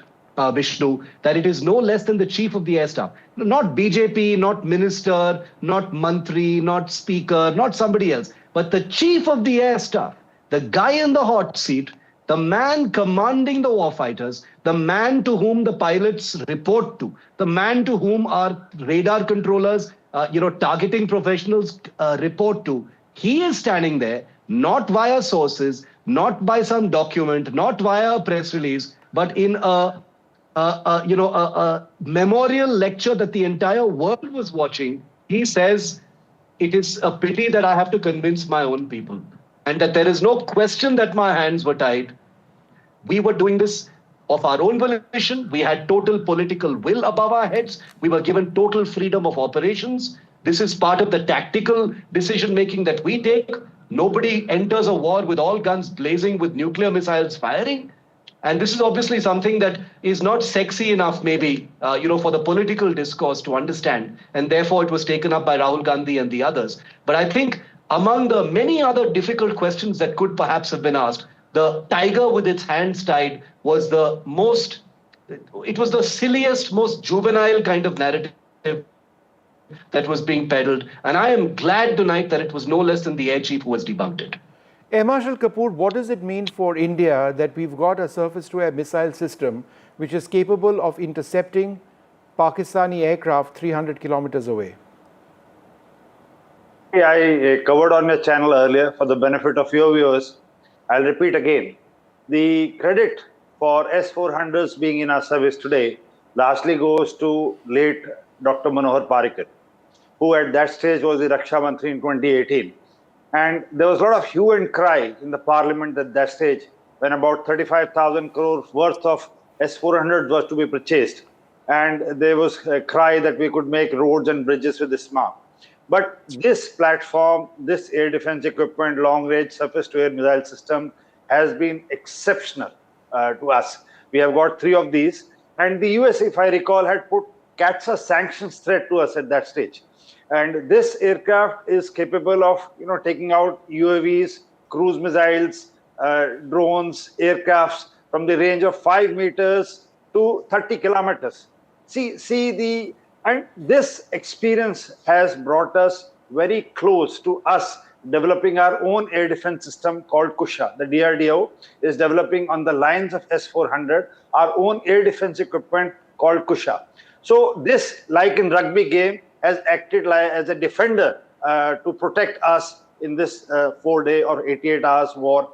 And one more point which General Dhillon just pointed out is that it is the first time that the Chinese weapons were used in any conflict.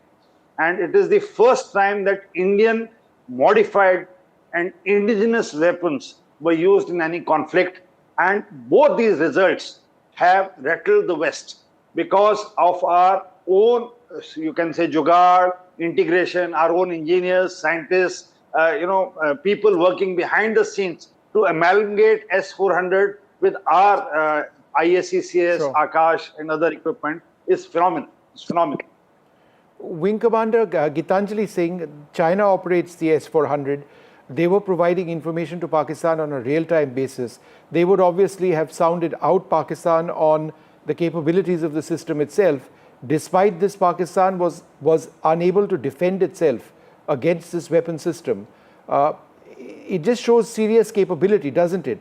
That Pakistani aircraft are being targeted moments after they take off because of the range of the radars of the system and of the missiles itself. They take off and they get sent down. Yes, indeed, Vishnu. Not just this, even on ground, like it has been very clearly covered also today, that how many targets on ground have been taken out. So I would again say that, this is a very, very strategically executed mission, amalgamated with all the intelligence agencies, all services,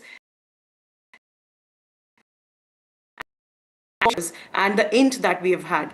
See, operating system is a thing, but experiencing and exploiting the capabilities of the system is a big and a huge thing. Over in this conflict or in the mission, in the 88 to 90 hours that the chief has brought out, we have exploited our own capabilities.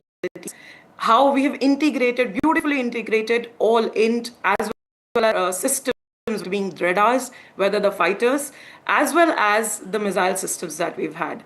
So this is a beautiful integration of all the systems that we've had. Secondly, a very important thing here, the political will. It comes out very categorically and very, I will say very boldly, it's pointed out in this whole conflict that there has been a will. That is how things have moved. And that is how, and where we have drawn lines, this is where and how we want to execute, and this is where we'll stop. So that has been very categorically conveyed through the mission.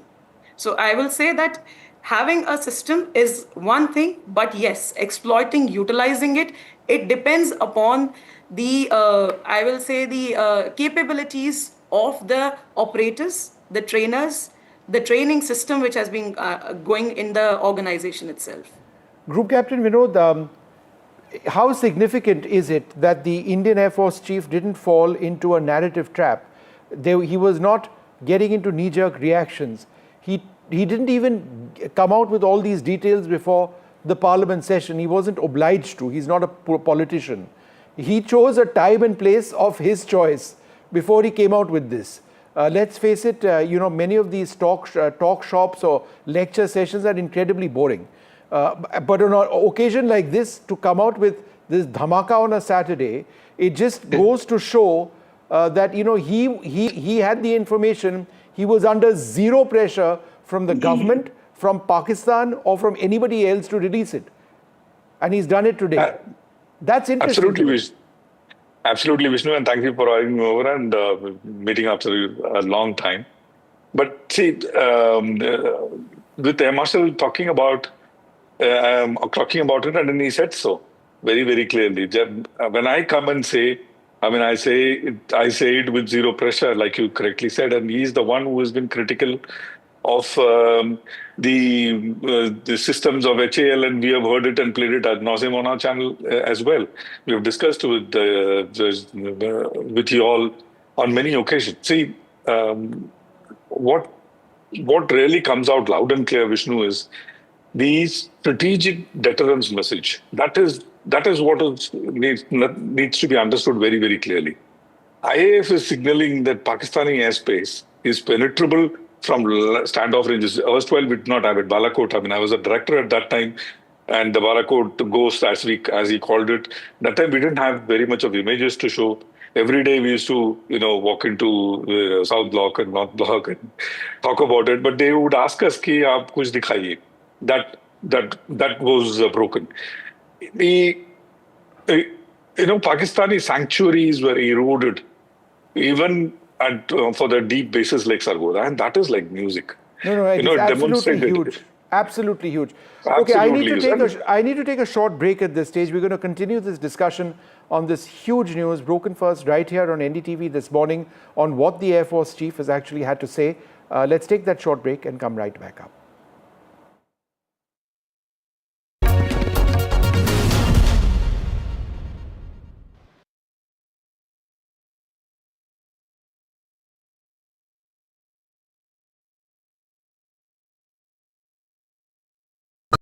That's huge. That is a biggie. It's out. Gold Plus Clear Glass. Par ho ya near, sab kuch dikhe clear.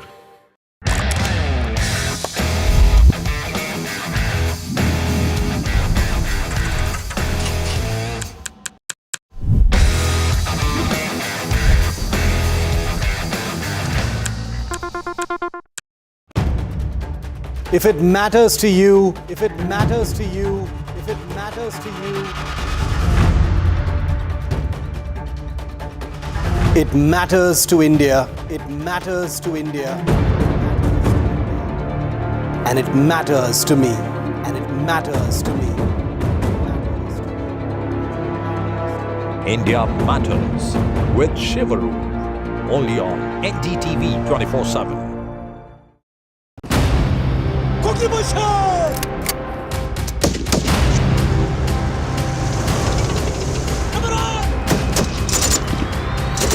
जय जवान। जय जवान।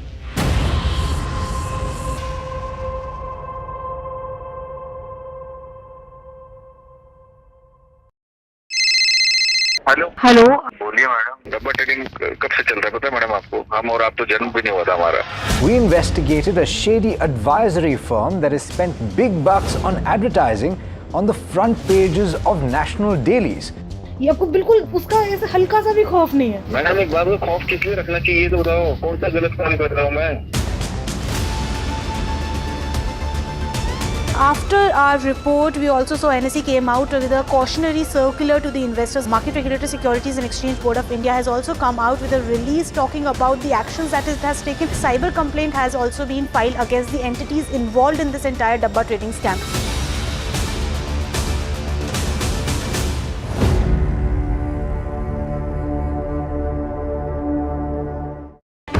NDTV 24/7 is India's #1 English news channel on YouTube.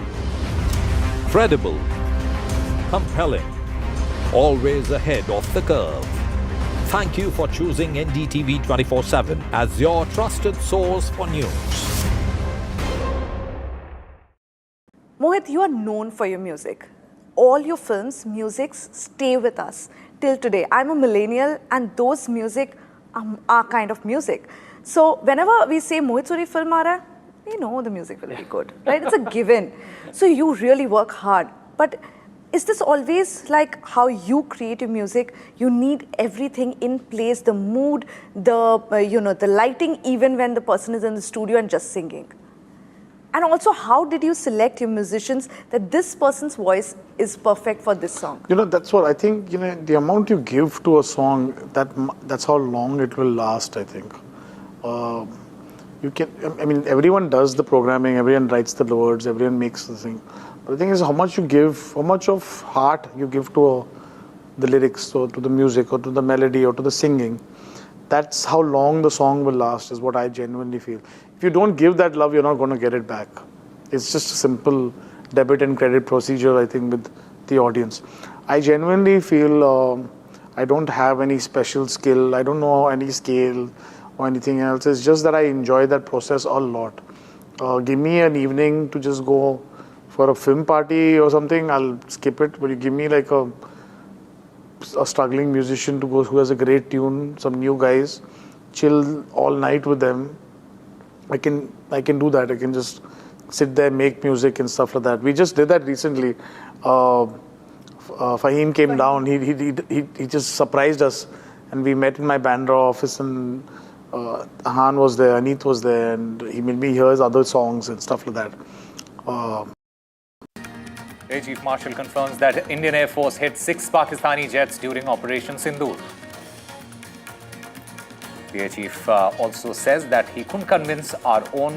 His comments have triggered a massive political storm. A massive rally in Kolkata on the occasion of 1 year of that Kolkata RG gang rape case. Sharad Pawar backs Rahul Gandhi on the vote theft row. He says there should be a probe and the Election Commission must answer. Presented by Canara Bank. Together we can.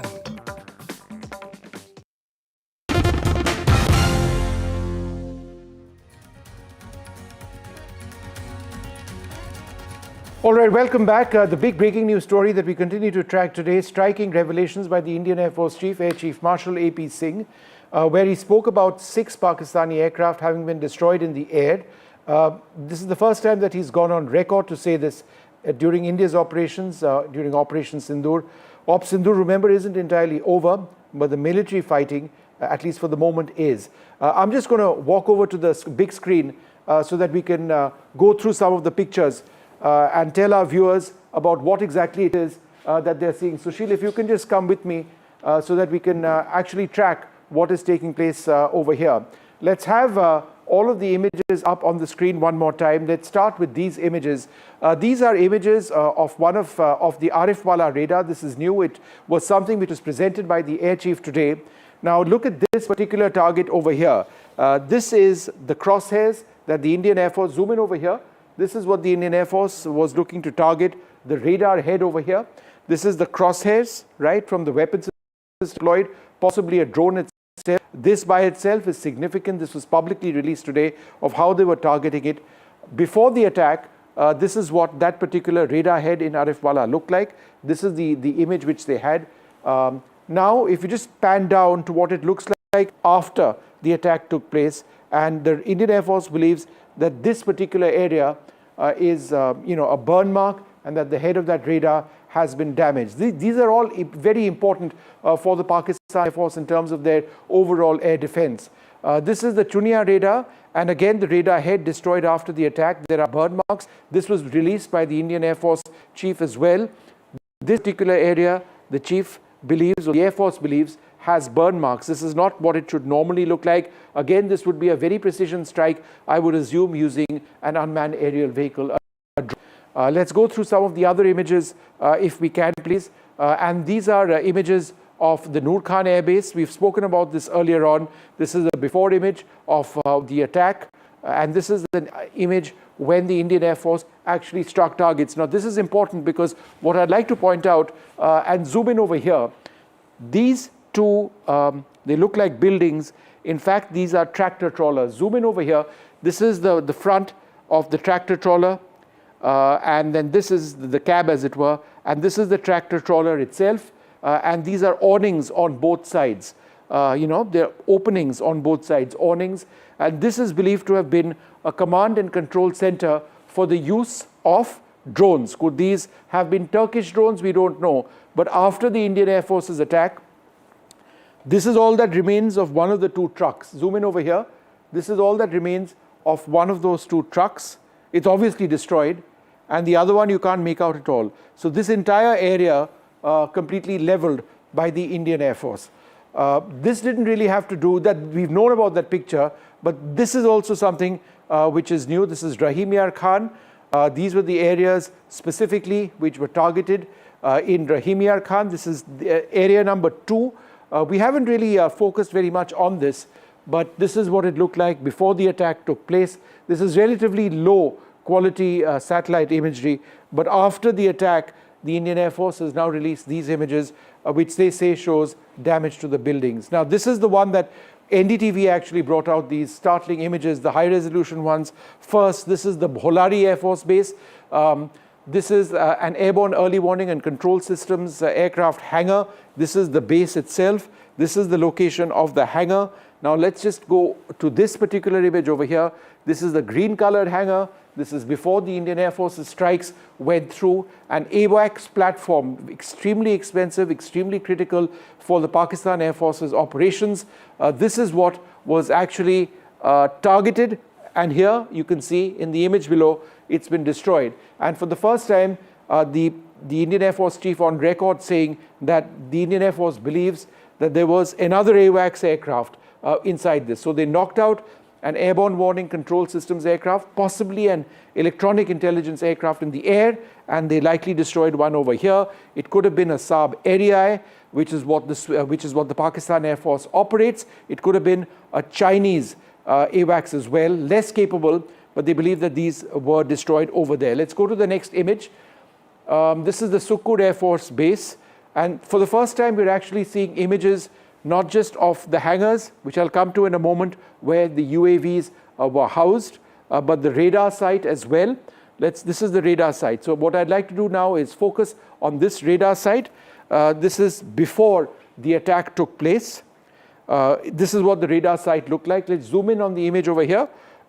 This is what the radar site looked like before the attack. So keep this image in your mind. This is what it looks like, right? And then this is what it looks like after the attack. As you can see, it's blackened, right? So it's charred as a result of an explosion over here, of a fire over here, and it has been destroyed. That radar in Sukkur was destroyed, not just the hangars, which we brought you images of earlier. And if we are talking about that UAV hangar, this is what it looked like earlier on, right? The two hangars in Sukkur, and this is what it looked like after. So that's what it was, and this is what it is. Presently, this entire area has been flattened. All right, General Dhillon, on the basis of these, a few of these are new images, and this is something we haven't really been speaking about very much. In addition to the attacks on the air bases and the hangars, there were very successful strikes, General, on Pakistani radar installations. This is what in Chunia, in Arifwala, and in Sukkur, these images we are focusing on in this manner for the first time. They did refer to it, but the fact that you've got much more in terms of imagery now is significant, because militarily, if you've got radar systems knocked out, General, then it affects your overall ability to fight a battle, right? Absolutely. Like I said in my opening comment, and Air Marshal Kapoor and our good friend Augustine also said the same thing. See, a nuclear powers, air defense and air force going to ground within 88 to 90 hours is the achievement, is the victory of Indian Defense Forces, is what India has proved. And being a nuclear power itself, we have a responsibility towards our democracy. And taking a point from what Air Chief said, I was the Corps Commander in Kashmir when Pulwama happened. People questioned. I literally received the injured in the 92 base hospital, literally standing out there. We went out and killed those chaps within 100 hours. I know exactly what happened, but people questioned. It hurts. Then Balakot strikes happened. Air Force did a marvelous job. They flew in through Kashmir. My area of responsibility, I was aware what's going on. Still people question, it hurts. And now when Operation Sindoor happened, in spite of success, in spite of everyone saying that, yes, it's there for you to see, after 3 days you hit 11 airfields and, with precision and impunity, still people were questioning. Now that hurts. As a soldier, it hurts, because the soldier is there putting his life to danger, fighting for the nation. All right. The least we can say is the soldier's life is not, so cheap. Okay. And we accept the word of soldier. It is for the Air Force Chief to have come out and said today, in those many words, in those many images, where was the need for this? Okay, look, I'm just interrupting you because I'm running short of time over here, General Dhillon. But we will keep tracking this story. It's a huge story. The Air Force coming out with the new evidence and new statements from the Air Force Chief indicating how many Pakistani aircraft they took out. We're going to take a short break. More coming up.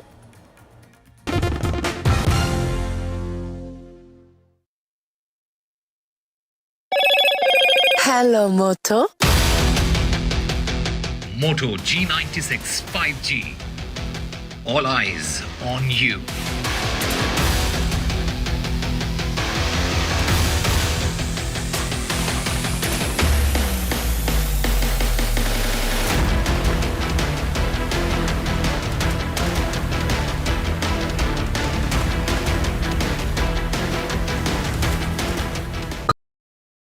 तू ही तो है जिसकी सच्चाई वाली clarity की वजह से मैं आज यहाँ हूँ। गोल्ड प्लस सिल्वॉक्सी मिरर्स, ऐसी क्लैरिटी कि आपको सिर्फ सच नजर आए, चाहे कितने भी साल बीत जाएं।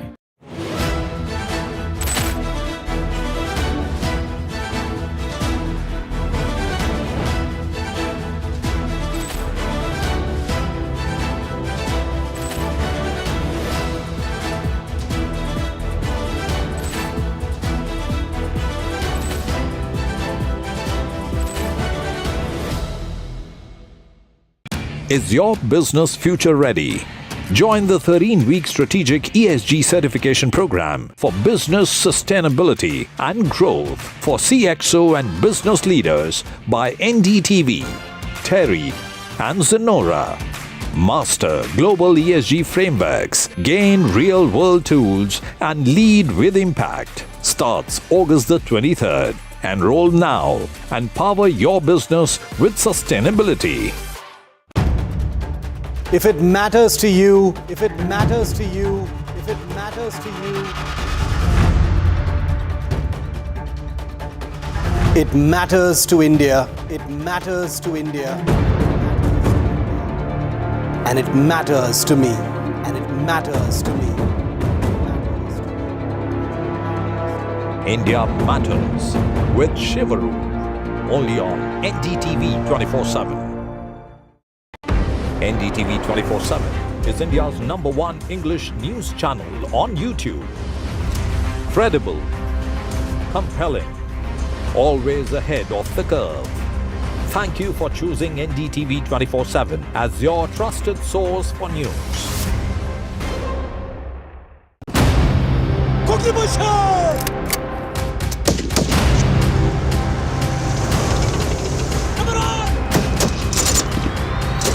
जय जवान। जय जवान।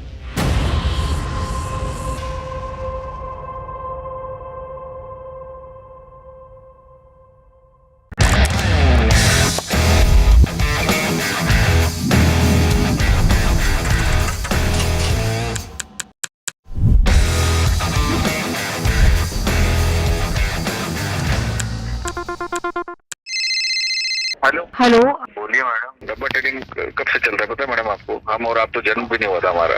We investigated a shady advisory firm that has spent big bucks on advertising on the front pages of national dailies. ये आपको बिल्कुल उसका ऐसा हल्का सा भी खौफ नहीं है। मैडम एक बात को खौफ किस लिए रखना चाहिए तो बताओ, कौन सा गलत काम कर रहा हूँ मैं? After our report, we also saw NSE came out with a cautionary circular to the investors. Market Regulator Securities and Exchange Board of India has also come out with a release talking about the actions that it has taken. Cyber complaint has also been filed against the entities involved in this entire dabba trading scam.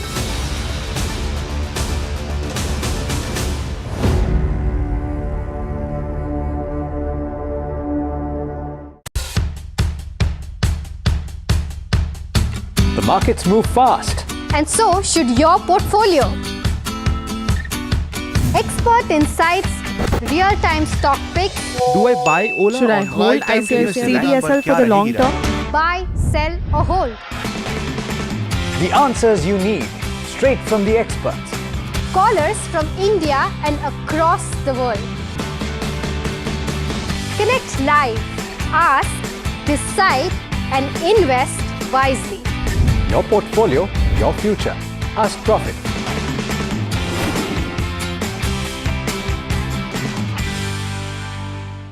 Rajasthan is history, culture and much more. And I have been reporting on all things royal for more than 25 years. The colors, the culture and the complexities of the Northeast is different from the rest of the country. I have been bringing the Northeast closer to the capital for over 15 years. Madhya Pradesh is the heart of India and I have been capturing its every beat for over 10 years, covering the corridors of power, what is said, what is left unsaid and what it actually means for you and me. I have it all covered. Kashmir is often called paradise on earth, a region that has been in a state of flux from conflict to India's crowning glory. I have been reporting and decoding Jammu and Kashmir for last 3 decades.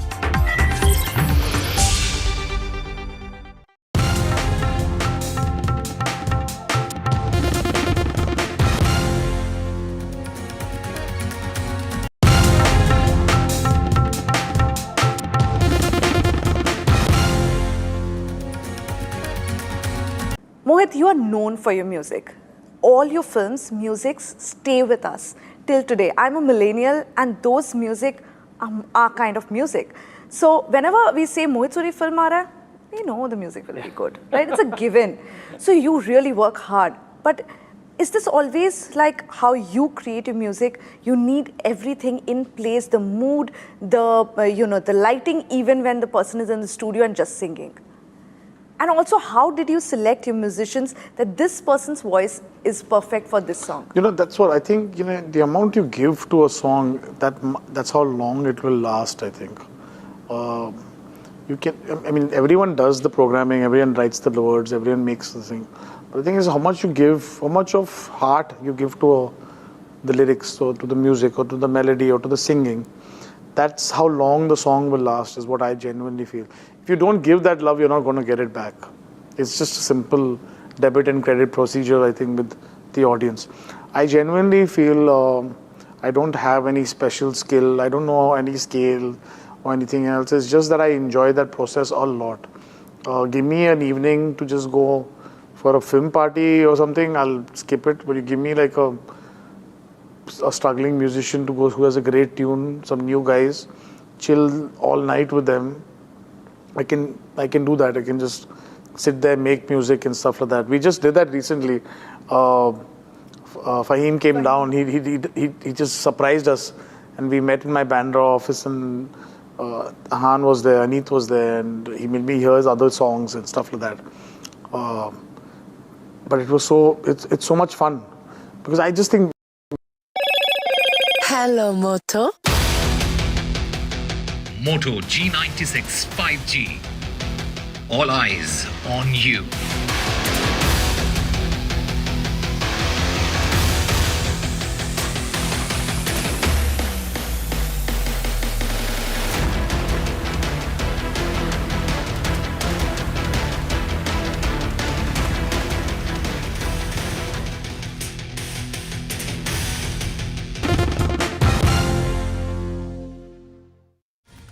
Well, Prime Minister Narendra Modi marked Raksha Bandhan 2025 by celebrating the festival at 7 Lok Kalyan Marg, his official residence in Delhi. The occasion brought together women and children from different walks of life who tied Rakhis to the Prime Minister as a gesture of love, respect and blessings. Prime Minister Modi shared his greetings on social media, writing in Hindi. He also added in English best wishes on the special occasion of Raksha Bandhan. His message reflected the spirit of unity, love and mutual respect that the festival symbolizes. हाथ मिलाना है।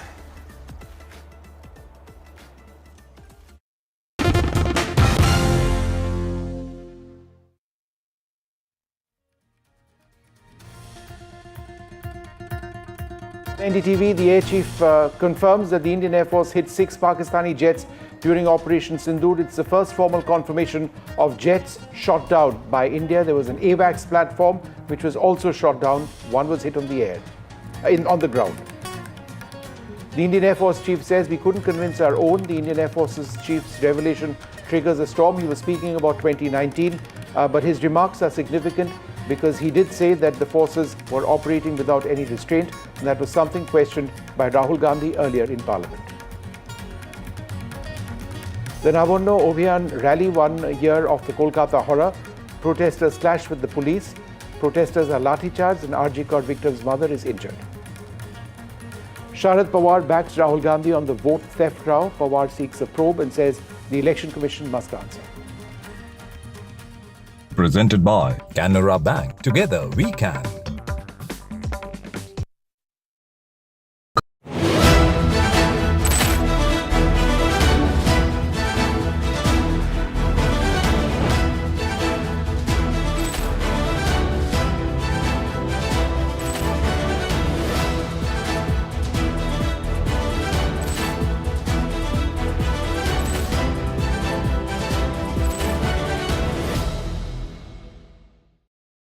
Is your business future ready? Join the 13-week strategic ESG certification program for business sustainability and growth for CXO and business leaders by NDTV, Terry and Zenora. Master global ESG frameworks, gain real-world tools and lead with impact. Starts August the 23rd. Enroll now and power your business with sustainability. If it matters to you, if it matters to you, if it matters to you, it matters to India, it matters to India, and it matters to me, and it matters to me. India Matters with Shivaru, only on NDTV 24/7. NDTV 24/7 is India's #1 English news channel on YouTube. Credible, compelling, always ahead of the curve. Thank you for choosing NDTV 24/7 as your trusted source for news. Cookie Bushel!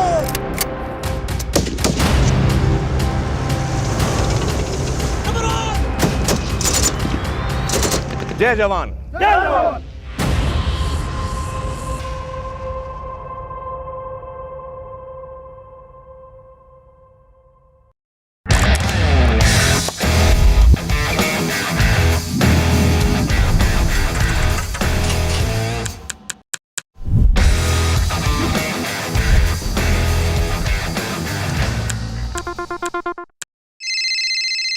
Hello बोलिए madam, डब्बा telling कब से चल रहा है पता है madam आपको? हम और आप तो जन्म भी नहीं हुआ था हमारा। We investigated a shady advisory firm that has spent big bucks on advertising on the front pages of national dailies. ये आपको बिल्कुल उसका ऐसे हल्का सा भी खौफ नहीं है। मैडम एक बार को खौफ किस लिए रखना चाहिए तो बताओ, कौन सा गलत काम कर रहा हूँ मैं?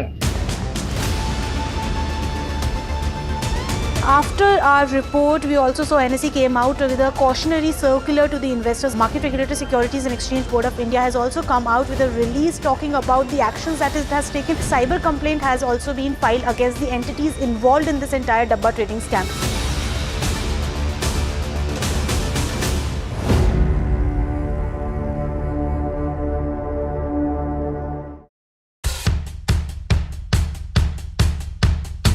The markets move fast. And so should your portfolio.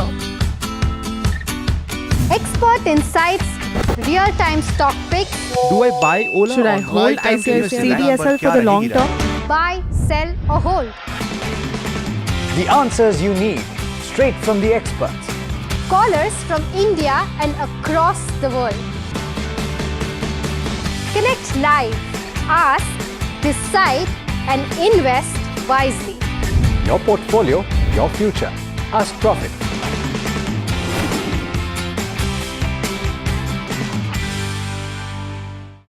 Rajasthan is history, culture and much more. And I have been reporting on all things royal for more than 25 years. The colors, the culture and the complexities of the Northeast is different from the rest of the country. I have been bringing the Northeast closer to the capital for over 15 years. Madhya Pradesh is the heart of India, and I have been capturing its every beat for over 10 years, covering the corridors of power, what is said, what is left unsaid, and what it actually means for you and me. I have it all covered. Kashmir is often called paradise on earth, a region that has been in a state of flux.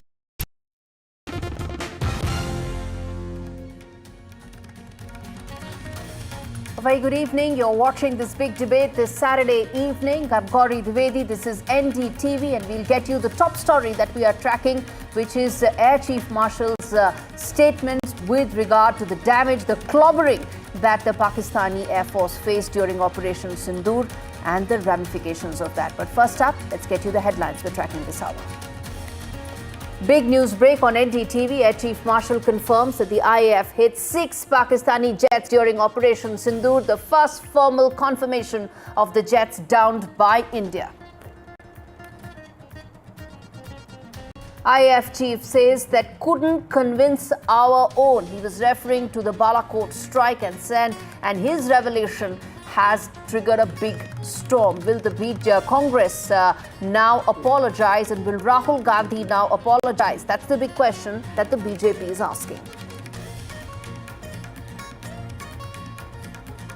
The Nabarna Abhiyan rally marks 1 year of the Kolkata horror. Protesters clash with the police. Protesters lathi charge. RG car victim's mother injured.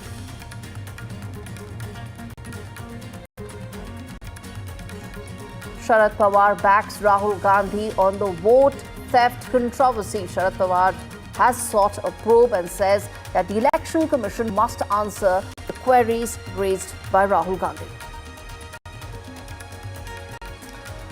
And finally, flood has the relief and rescue operations are currently underway at the Uttarkashi area, and NDTV is at ground zero, getting you all the details first and live from the flash flood epicenter.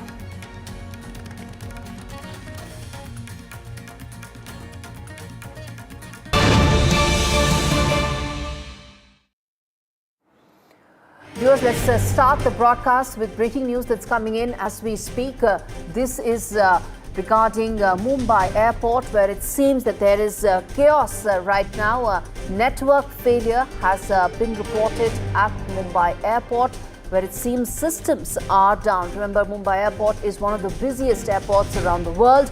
Millions of passengers is the kind of traffic that it handles every year. And what the information we have right now is that there's been a glitch in terms of the boarding pass printing system, and in fact there's a massive crowd that has swelled due to system failure. This is the latest update we are getting. Big breaking news on your screens right now. Chaos at one of the busiest airports in India, which is the Mumbai airport, and there's been a glitch in terms of the software, due to which there are now long queues. Let's get in Sujata, my colleague, to tell us more in terms of what really is happening right now. Sujata, take us through the developments right now at the Mumbai airport, and more importantly, why is it that this is happening?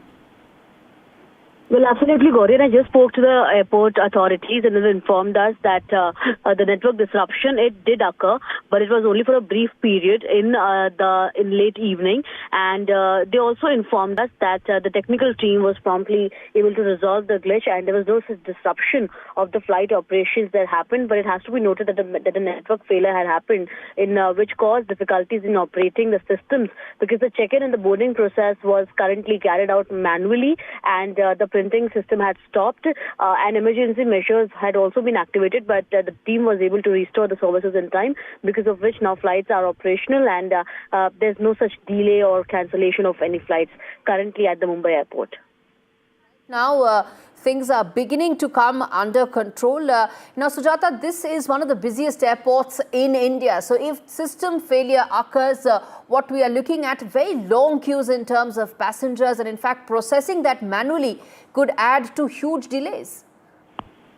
Well, absolutely, and we were also able to get access to some of those images from inside the premises of the airport, where we could see huge such queues of people standing in to get their boarding passes in manual terms, and because of which, we did expect that there could be a sort of delay, but while speaking to the airport authority, they told us that there was no such delay that was caused. However, because usually the manual process takes a bit longer time compared to, the mechanical process, because of which, they state that there was no such flight cancellations. And like you mentioned, that Mumbai is one of the busiest airports that you'll see across the world, and being an international airport, it definitely attracts a lot of crowd. And today being a weekend and also the festive season currently underway, we see that a lot of crowd was also at the airport. However, the technical team was able to get the snag early, and because of which they was able to resolve the issue, and then flight operations were then resumed accordingly. Right, we'll leave it there. My colleague Sujata Dwivedi joining us on the phone line from Mumbai to tell us the chaos that happened at Mumbai airport. And as Sujata was saying, some of that is now beginning to come under control. It was a system failure that had occurred, which put the entire operations into major chaos. All right, viewers, turning attention to the big story that we are focusing this Saturday evening. Well, IAF chief today made some very important announcements, viewers, as he detailed how the Pakistan Air Force was clobbered by Indian forces during Operation Sindoor. IAF chief gave details about the number of Pakistani jets that were downed. Kitne mare is a question that was repeatedly asked, and today IAF chief answered it clearly. 6. 6 is the figure, viewers, in terms of the Pakistani jets that were downed by India during Operation Sindoor. And this was India's big military success, which also witnessed the longest surface-to-air missile. One of the biggest reasons for that success, viewers, was the S-400, a game-changing Russian air defense system that India purchased, and something that is a key aspect in terms of the 4-day conflict during Operation Sindoor, something that the IAF chief also spoke about, saying that this was the Sudarshan Chakra for India, and said it was a game changer for the Indian forces. Let's play out first what exactly IAF chief said here. We come back and talk more on this. Their aircraft tried to penetrate our defenses. Our air defense systems have done a wonderful job. The S-400 system, which we had recently bought, has been a game changer. The range of that system has really kept their aircraft away from their weapons like, those long-range glide bombs that they have. They have not been able to use any one of those because they have not been able to penetrate this system. Let's also now get you the kind of warfare record that the IAF had set. And this, in fact, is an animation video, an AI-generated video that tells you the kind of record that the Indian Air Force had set. And this was because of S-400. Let's put that out, that animation that tells you the trajectory that actually was traversed from the Adampur Air Base till 300 kilometers ahead, unprecedented in recent warfare. That is what that animation was actually telling you in terms of the longest range surface-to-air intercept of aircrafts. 300 kilometers plus range, unprecedented in recent warfare. Massive validation in terms of S-400 missile system that India purchased. And the Pakistani jets were destroyed despite deep knowledge of S-400. This is very important, viewers, because this is the kind of validation that we will be speaking more on this broadcast right now. The major validation of Indian Air Force Air Defense Network. Let's also now tell you what exactly is the S-400, the Sudarshan Chakra that the IAF chief also spoke about. Why is it such a game changer, and will that lead to larger changes or possible recalibration for India going forward is something that we will tell you more and decode in detail. But first up, let's get you that big details as far as India's Sudarshan Chakra. Advanced long-range air defense system for India. Then next up, in terms of a mobile surface-to-air missile system, it intercepts and destroys aerial targets. It has a range of about 400 kilometers at an altitude of 30 kilometers, which is why it is cutting-edge technology. And number of targets it can actually engage simultaneously, 36. That's the number that exists. And it can actually destroy stealth aircraft and missiles and is equipped with 4 types of missiles. And you can see then why this is so important. Right now we have 3 of these squadrons. The remaining 2 are expected to be delivered next year, and which is why this is so important, and it's considered more advanced than the US version, which is the third version that some of the other US allies use around the world. This is considered to be more advanced than that. To talk more on this, let's quickly now, in fact, rope in our big guest joining me this evening, General Malik, who's the former Indian Army Chief. Thank you so much, General Malik, for speaking to us on NDTV, for taking out the time. Let me start first by asking you, sir, your first reaction to the statement that was made by the Indian Air Force Chief today when he spoke about the exact number of jets that have been downed by India as far as the damage that that Indian Air Force has done to Pakistan during Operation Sindoor. Good evening to you. Firstly, I must mention that whenever any chief of the services or armed forces makes a statement, it is considered to be the factual, authentic, and most credible statement.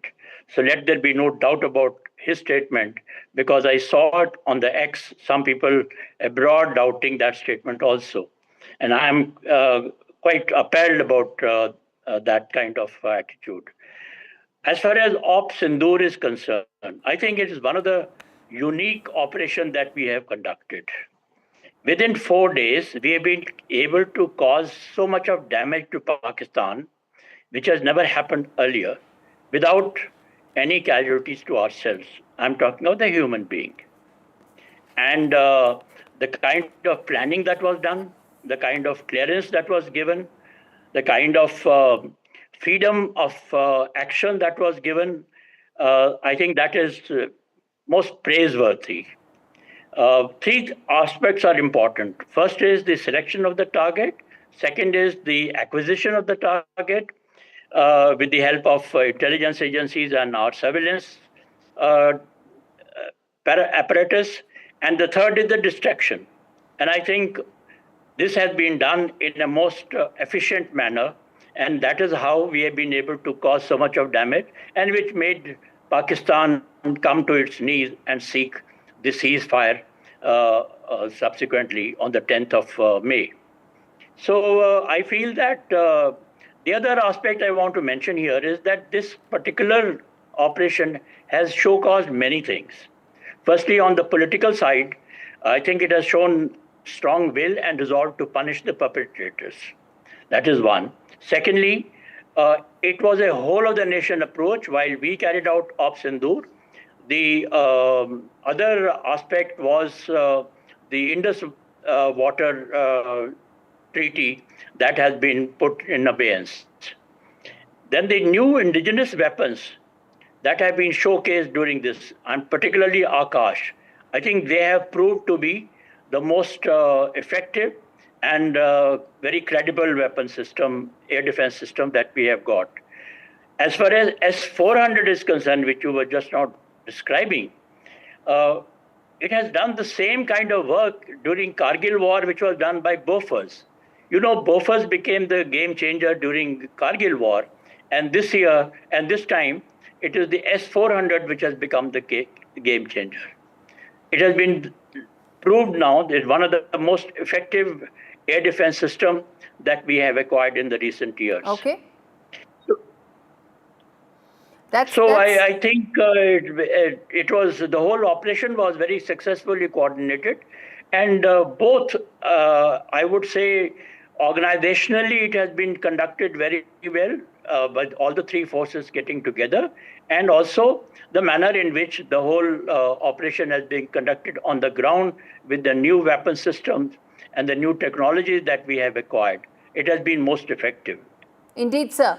Indeed, when you started speaking, sir, the point that you made about the disappointment that many people felt that the statement made by our armed forces should be the final word and shouldn't in fact be questioned, debated, discussed, politicized, all of that happened. Let me then ask you, the narratives that were being pushed was that the IAF had its hands tied. And there was some sort of a sinister plan, or there was some other game plan. All of this was actually being discussed, but all of that has actually been junked by the Air Chief today in very clear terms. Your reaction to that, sir? Firstly, when the war is on, at that time, you cannot speak about your casualties. It's never done. It is done only after that. The other thing is that you require some time to verify whatever facts that you have. And in the armed forces in India, we never give out any information unless it is considered factually correct and we have verified it. So if we have taken some time to be able to come out with this disclosure, it is quite justified. And people who doubt statements from the armed forces, I think they don't know. Personally, if you ask me, so many times I have been told that the service chief's statements are considered more credible than any of the political leaders' statement. Particularly, I'm talking of the war and the defense side. So, as far as I'm concerned, what we have done is the right thing. And at the right time, with the right information, factually, which has been verified, then the Air Chief has made the statement. Mm-hmm.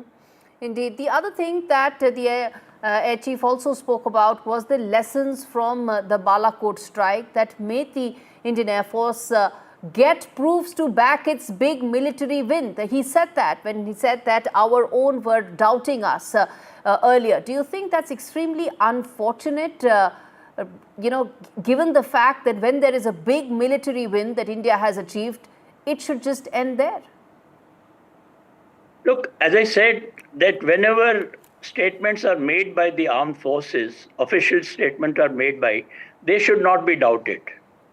And earlier in the past also, they were never doubted. But it is surprising to see now some of the opposition leaders doubting those statements. The other thing, as far as Balakot is concerned, we really did not have the right photographs or proof of what happened inside. While we hit those targets and we had our estimates, but as I said, they were estimates and they were not totally confirmed. They were not verifiable at that time because we didn't have that kind of capability. This time there is no doubt at all. Absolutely no doubt, because the photographs that it is not only satellite imagery, but also some of the photographs that have now been acquired, there should be no doubt in anybody's mind. All right. And General Malik, finally, then let me ask you this question in terms of the facts that were laid bare today by the IAF chief, where he spoke about the kind of military victory that India had during Operation Sindoor, the 6 Pakistani jets that were downed, also comes at a time when hopefully that should put an end, do you think, to the politics around Operation Sindoor that's been going on now for the last 3 months almost? I hope so. I hope so. The fact is, I personally feel that our successes of Op Sindoor have been underplayed somehow. And but now that the proofs are there, and particularly when the Air Force Chief himself has made those statements, there should be no doubt in anybody's mind. No service chief will ever make a statement in public unless that information has been totally verified and it is credible. All right, we leave it there. General Malik, thank you so much for speaking to NDTV on a day when IAF chief has spoken and laid bare the facts with regard to the big military event that India had as far as Operation Sindoor is concerned. Many were asking that how many jets were downed by India. That figure stands at 6, clearly mentioned by IAF chief, besides the several other big military targets that were in fact down. Thank you so much, General Malik, for speaking to NDTV. Now, viewers, as we talk about S-400 in terms of the Sudarshan Chakra, the game changer that it was, there are also several other ramifications of the statements that were made today by the Air Chief. First and foremost, this comes amidst a possible recalibration of the linkages between India and the US with regard to trade, and also India and Russia, given the larger geopolitical headwinds. Now, let's try and connect the dots here. On one end, Donald Trump has slapped massive tariffs on India, even as he wants New Delhi to double down on our growing defense purchases from the US. But here's the catch, viewers. Russian defense system, the Sudarshan Chakra, the game changer in Operation Sindoor, could become more significant going forward. Already there is a clamor to get more S-400s, in addition to the 2 that are set to be delivered next year. There is also a greater realignment in terms of the bilateral ties that India and Russia have and share. They are deep, they're historic, they are ones that have been strategic in nature for several decades. Vladimir Putin will be in India soon, in the next couple of months. All this in the backdrop of the major geopolitical headwinds that are going on. So on one end is the military and tactical war winds that the IAF chief spoke about, and how the clobbering that the Pakistani Air Force was subjected to on the hands of Indian Air Force. On the other hand is the diplomatic recalibration. Remember, India is the world's second largest defense buyer, and its defense purchases are at the intersection of military strategy, geopolitical strategy and foreign policy. And this is the big focus that we will try and get you more details of when we decode with our Power Pack panel. Joining us this evening, we've got Kushal Mehra, who is an author and podcaster. We have Dr. Tara Kartha, who is a former director of the National Security Council Secretariat. And we'll also connect with Professor Anuradha Chinoy, someone who understands the Russian and Central Asian studies very well at the JNU. In fact, we have Professor Chinoy as well with us. Thank you so much, all three of you, for joining me on NDTV this evening. And this is a question I throw open to the panel, because at the end of the day, as I said, one end is the devastating list of Pakistani losses that we've spoken about, that the IAF chief detailed in great clarity today. And on the other end are these trade tensions, defense purchases, all of which are getting recalibrated. Dr. Kartha, let me start with you. I think that's a really difficult question, Gauri, because things are moving so fast that it's difficult to keep track. You had, Trump just a day before NSA visited Moscow, he signed that executive order for additional tariffs, 25% more. So that looked like a pressure tactic, which in turn would bring Russia to the table. That is one part. The other part is what the air chief chose to say at this point of time. And the main question is, why did he say it now and not earlier? Which is open to question. But I think that what the chief just spoke, the former air chief just spoke on his show, is that our service people never make statements unless they have checked, rechecked, and made 100% sure of what they're saying. Which is why even during Balakot, you remember, they were very restrained in what they said. That is one. Number two is that immediately during the war, after the war was finished, the Operation Sindoor was done, you don't want to go out and you wanted to end this, which was like again, what the Air Chief said is your biggest victory, and people have not understood this. That you went in, you got your objectives, and then you got out again. And you stopped the war. That people have not recognized. That is such an amazing thing that you were able to do. But if you want to do that, you don't talk too much about Pakistan casualties, because that then creates another cycle of violence. So there's a lot of reasons here. But I was very, very proud to hear the chief talk about this. Hopefully it will also stop the hundreds of doubters within this country itself who's talking of proof at the Let's most hope for that. weirdest Let's thing just and hope proof. for that, Tarakartha. That's the only thing I can say, because questions won't stop, and this you must give us proof brigade. I think that is something that's deeply disturbing at many levels. But Professor Anuradha Chinoy, let me bring you in before I get in Kushal Mehra as well, which is that we were talking on a day when there is massive validation of S-400, the Sudarshan Chakra for India. The IAF chief spoke about it as a big game changer. We're also talking at a time when President Putin is set to be in India. Dates are the only thing that need to be finalized. Defense partnership is one of the core areas of the India-Russia relationship. Do you see that getting a fresh fillip in the wake of so many extra factors that are happening, and also the validation that the IAF chief spoke about? Look, as far as the validation is concerned, he's correct, because we saw the same thing happen at the front in Ukraine between Russia and Ukraine, and in Iran, which also used the S-400s at the time of the Israel-US attacks. So India is quite clear on the S-400s and Russian defense equipment, and I think they will not compromise on it, tariffs or no tariffs. And as far as the tariffs are concerned, do you think more of these purchases will happen? That's my point. Do you think more of these purchases will happen? Yes, it's most likely, because the S-400 is the best system. So why compromise on it? And as far as the tariffs is concerned, again, I don't think there'll be any compromise from India's side about taking Russian oil and defense purchases as far as our needs are concerned. So, of course, the Air Chief's validation is fine, etc. But I think those who've been watching the battlefields recently do know about the importance of the S-400s and how a lot of Russian equipment has repeatedly proved itself. Of course, one has to leave it to the military experts, but this is my understanding. All right, let's get in Kushal Mehra on this.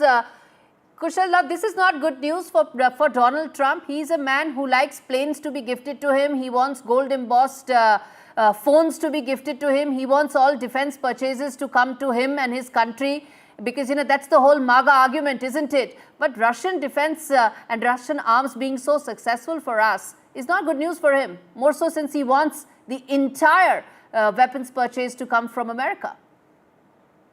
Actually, on the contrary, now we can understand why he's so pissed off against us for the last few days. I think we should actually do some backward integration right now. With the press conference today, we can actually put the pieces together of why Donald Trump has been throwing a hissy fit as far as we are concerned. And from Modi's my best friend to whatever new shenanigans we're doing over here as far as the India-America bit is concerned, we can put the pieces together now. But I still, there is no reason why we should not trust our armed forces and their statement. I'm one of those that, if it comes to the statement from my army, I'm going to trust them. Obviously, we are a democracy. We are free to ask questions. But Trump is, now I actually have some closure on why Trump is mad at us. I haven't even begun to start asking you about the F-16s that apparently were destroyed. There were several of them. That's what the IAF chief said. That's the whole idea, right? The F-16 bit is the source taking point as far as Donald Trump could be concerned. I mean, this is one of the hypotheses that we can come up with why he's mad at us. And the trade deal, or one day it is the BRICS, one day it's the Russian oil. Maybe all of it is just cover because it was the F-16. And now that, the cat is out of the bag, let's see what Trump comes up with next. I'm actually looking forward to what Trump says about India now. After this press conference, it's going to be another salvo So that's the thing I'm looking forward to, because with Donald Trump, it's a daily soap opera. It is. And this is one thing that I keep saying, which is that he can keep dancing on the White House rooftops, but he shouldn't expect that New Delhi will be dancing to his tunes, not for a second. And you know, which brings me to ask this to both Tara as well as Professor Chinoy, which is that in the backdrop of these calculations that are going on in Trump administration, you have one of the world's second largest defense purchaser. We are the world's second largest arms importer.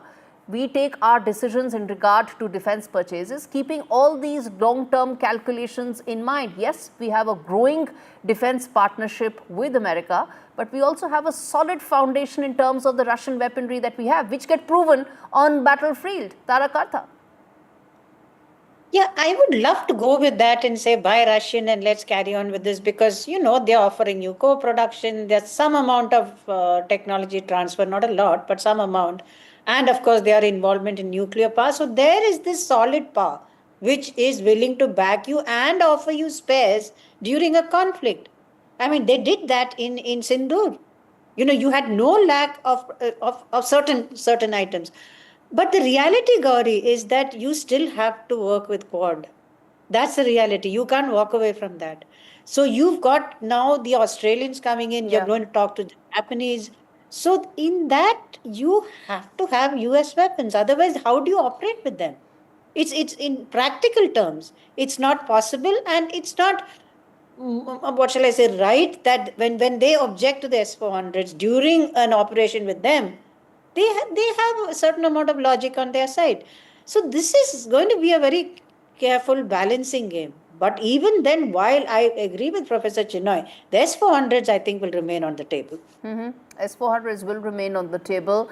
What next is the question we are asking, and that fine balancing act. You know, Professor Chinoy, with our national security advisor in Russia, with President Putin set to be in India, it's of course not a conversation that's only about Russian oil, right? Because that's something that we will continue. We've said that earlier. We continue to say that. It's our sovereign right. We exercise that. There's much more. And the moment you say it's much more, it is about our deep defense partnership. So help us understand, in the wake of these very strong validation that has come in today, how do you see this India-Russia relationship going forward, more so through the lens of defense? Not through the lens of Russian oil, but through the lens of defense? Well, look, defense has always been a very large component, but let's recognize the fact that from about getting imports about 75 to 80%, it's down to about 45%. So India has diversified. But I would say that what Tara just said, that, you know, the transfer of technology is extremely important, giving the codes.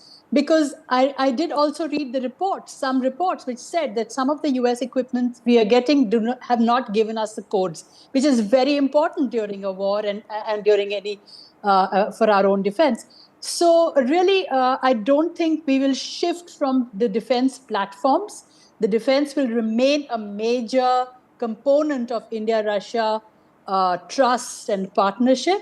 Of course, the diversification will go on.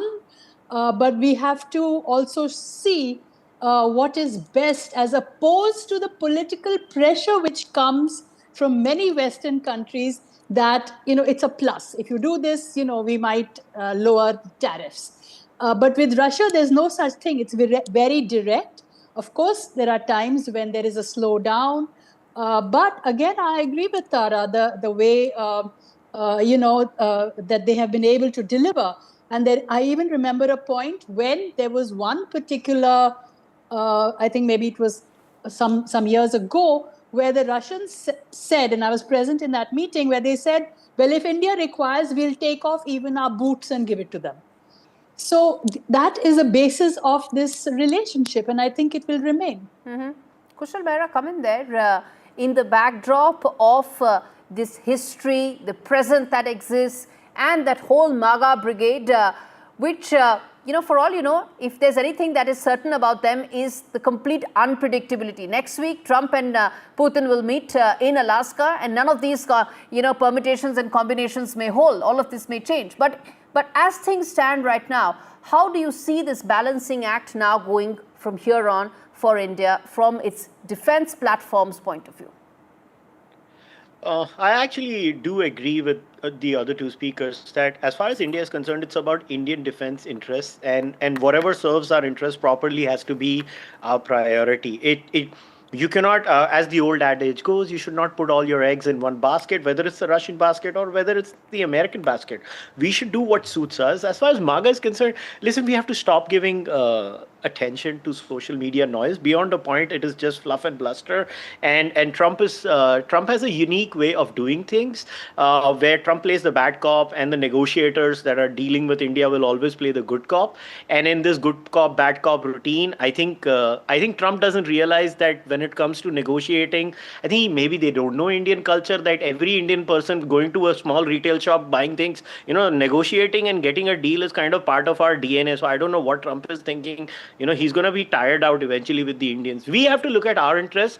I would highly warn Indians of developing any sort of anti-American attitudes or anti-Russian attitudes. It should always be going from what serves Indian purposes, and we just draw some lines in the sand that this is not going to work for us. That should be the way forward. What the MAGA folks say should not be the way we should be looking at. Let's say somebody has a 4 million subscriber base and they say something against India. That should not be the thing that we're paying attention to. We should be paying attention to what the policymakers are saying. And honestly, beyond a point, how can you even take anything President Trump says seriously? He says one thing in the morning, then the other thing in the evening, then the next day he likes someone else, then he says he wants a Nobel Peace Prize, but then he says he doesn't really want it. It's all fluff and bluster. We just have to stick to our line in the sand where we are very clear, and that's the way forward. And I think both the other two speakers have said that it should be about Indian interests. End of the story. Of course, Indian interests. And as far as President Trump is concerned, yes, you're right that it's hard to decode which way he's going. By the looks of it, he may or may not end any conflicts, but he's most certainly going to get a record number of recommendations in terms of Nobel Peace Prize. So I don't know whether he's going to get that or not, but yes, he's definitely going to get a record number of letters. But then, which brings me to ask you the other aspect, which is very important, because Donald Trump is also someone who's mainstreaming Asim Munir. While we want to dine with President Putin, well, Trump wants to dine with Asim Munir. That's just how it's becoming right now. Now, in the wake of that, in the wake of this realignment that Donald Trump thinks that is going to be like the big ace up his sleeve, as he wants to probably reinvest in the US-Pakistan relationship. Kushal, how does that change things for us? Because that's a very important aspect of how we play out this balancing act, isn't it? I had tweeted this, that I cannot believe that Donald Trump is going to make India and China come closer. I said it in a tongue-in-cheek way, but he might actually, he may get an award for that. He should. But as far as India is concerned, we should be very wary about anything America does as far as Pakistan is concerned. But at the same time, whatever they do, what is the potential of the damage that can be caused? What can Pakistan offer? Like President Trump made that giant post on Truth Social about finding tons of oil reserves in Pakistan. The natural question should be, was it snake oil? It should not be about what else was there. Was it snake oil? Again, it is all part of a lot of things President Trump does. If India is very clear about its interests, what President Trump does should not matter. And anyways, we have responded. We've already seen the Honorable Prime Minister of India has had a call with Vladimir Putin.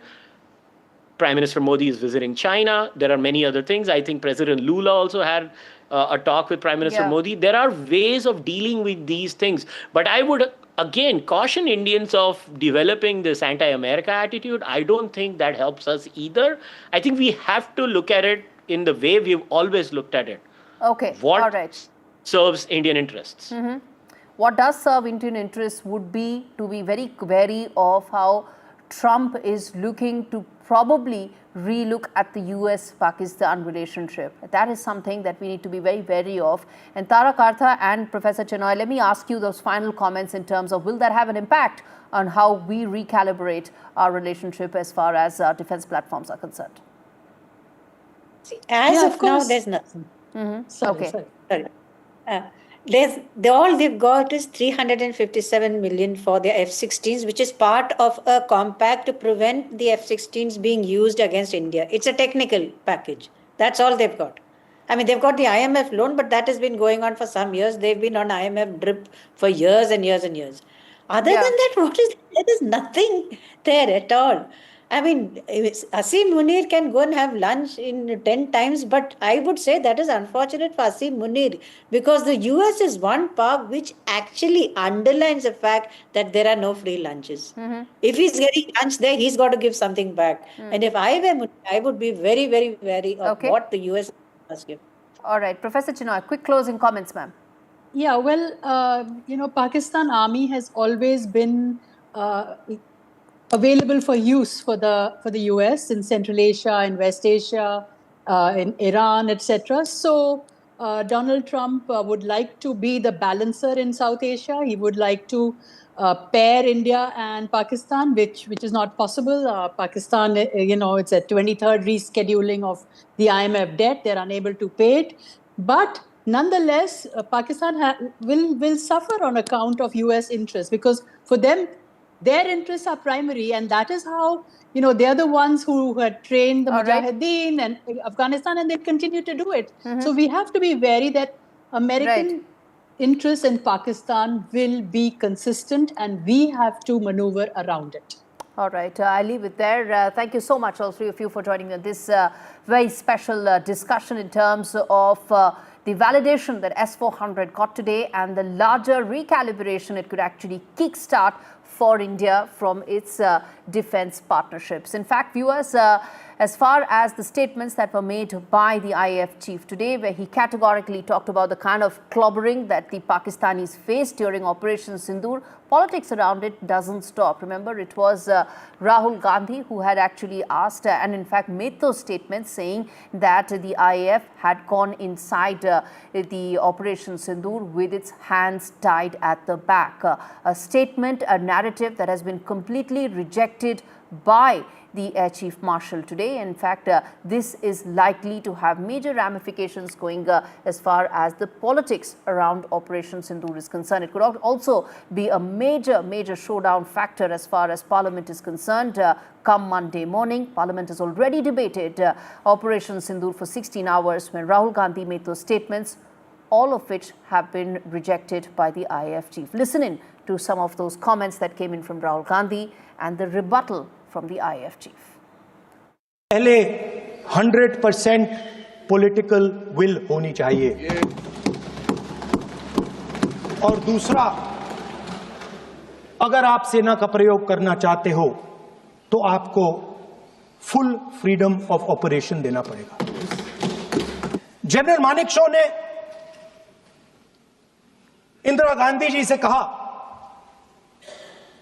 कि मैं operation गर्मी में नहीं कर सकता हूं, नहीं करूंगा, मुझे 6 महीने चाहिए। इंदिरा गांधी जी ने उन्हें कहा आपको 6 महीने चाहिए, 1 साल चाहिए, जितना भी आपको समय चाहिए आप लीजिए, क्योंकि आपको फ्रीडम होनी चाहिए, फ्रीडम ऑफ एक्शन आपको होना चाहिए। But there was political will. I'm being very, very candid here, very open here, because I hear various versions of it. I think if I tell you something, people will have to believe, because I was there listening to everybody, attending every meeting. There was very clear political will, very clear directions which were given to us, and there were no kind of restrictions which were put on it. If there were any constraints, they were self-made. We, the forces, decided what will be our rules of engagement. We, the forces, decided what will be the escalation ladder that we want to ride on. We decided how we want to control the escalation. So I want to make it very clear, there were no, I repeat, no restrictions on us. Full freedom was given to us to plan and execute. All right, viewers, on that note, a quick break. We return on the other side, talk more about the latest as far as the rescue and relief operations in Uttarkashi with NDTV being at ground zero. Stay tuned for that. Thanks.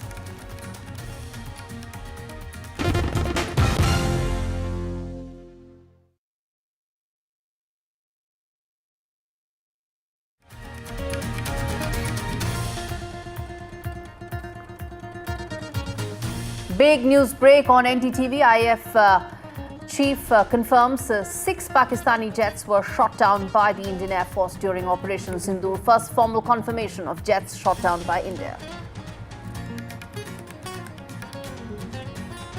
IF chief says couldn't convince our own revelation triggers storm, with BJP now asking for Rahul Gandhi's apology.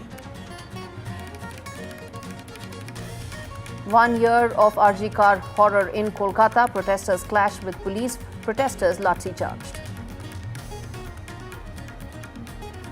Sharad Pawar seeks probe into Rahul Gandhi's allegations, says Election Commission must answer. Presented by Canara Bank. Together we can. Gold plus optimistic reflective glass लगाओ, धूप की गर्मी को दूर भगाओ और बिजली का बिल भी बचाओ. You know, first when Sayyara released and we as audience realized, oh my God, what is happening? You know, when did you realize it? Like, it's like, whoa, I didn't expect this. What is happening? Like that wave that hits you. You know, the first thing that really hit me, I'm telling you, was a month back actually, to be honest, is when Adisa saw the film. And he saw a very loose cut and he decided the release date. But he was always, like me and Akshay were so into making the film, I think, along with Sumanna and all. Sometimes when you're so into it and you don't realize, you don't see it from, and then he saw it from a third person perspective. I mean, he was always super confident about the film. And he had actually had this talk with me about how I've done. And yeah, we all grew up. I was in the 8th grade when I saw Dilwale Dulhaniya Le Jayenge and said I want to make a love story like this. For a person like him to say that, you've made a great film. All he had asked for me was to make your best film for me. And I did. And I'm just glad so that was the first thing, and that validation was great. I wasn't shouting over the roof for it. It gives you a lot of confidence at that moment, Absolutely. for the person who's actually put his money where it is, and he wasn't talking about anything else, but on a very unassembled film at that time, could feel the emotion and be listening. But it was the first time we felt that we made something special. But yes, once the numbers came in, I think then it was Akshay. The advance. Yeah, and the advances came in, and then people were sending me messages, and all they said, no, don't listen to anyone. So I at one point just put my phone off and said, this is getting too out of hand. And then in the night we got the number. The markets move fast. And so should your portfolio. Expert insights, real-time stock picks. Do I buy Ola? Should I hold CDSL for the long term? Buy, sell or hold. The answers you need, straight from the experts. Callers from India and across the world. Connect live, ask, decide and invest wisely. Your portfolio, your future. Ask Profit.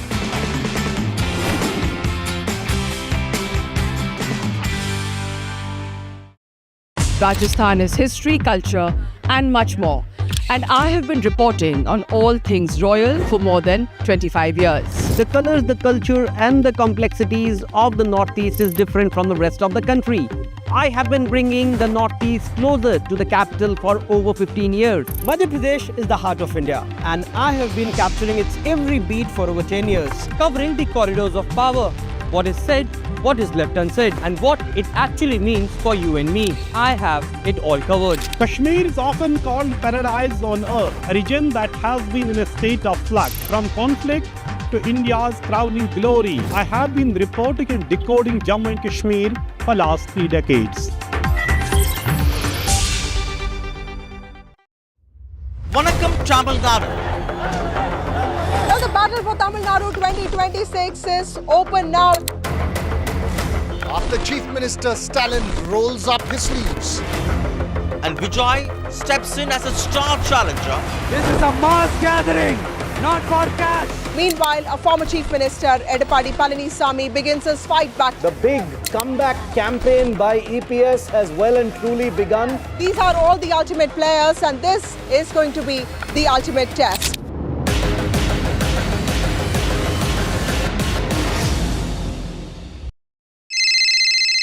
Hello बोलिए madam डब्बा taking कब से चल रहा है पता है madam आपको हम और आप तो जन्म भी नहीं हुआ था हमारा We investigated a shady advisory firm that has spent big bucks on advertising on the front pages of national dailies. ये आपको बिल्कुल उसका ऐसे हल्का सा भी खौफ नहीं है। मैडम एक बात को खौफ किस लिए रखना चाहिए तो बताओ कौन सा गलत काम कर रहा हूँ मैं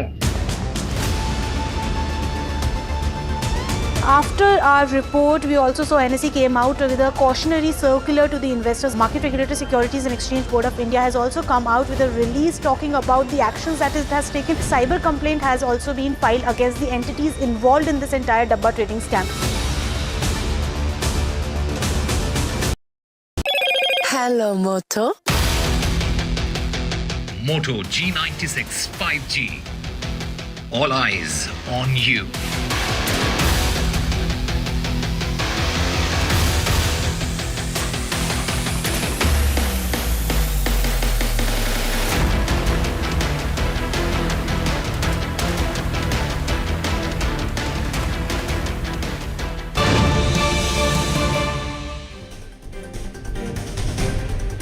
Viewers, breaking news that's coming in right now is that there has been a shooting incident that has taken place in Times Square, New York City's most iconic area, which has left 3 people injured, including a woman and a 9-year-old child.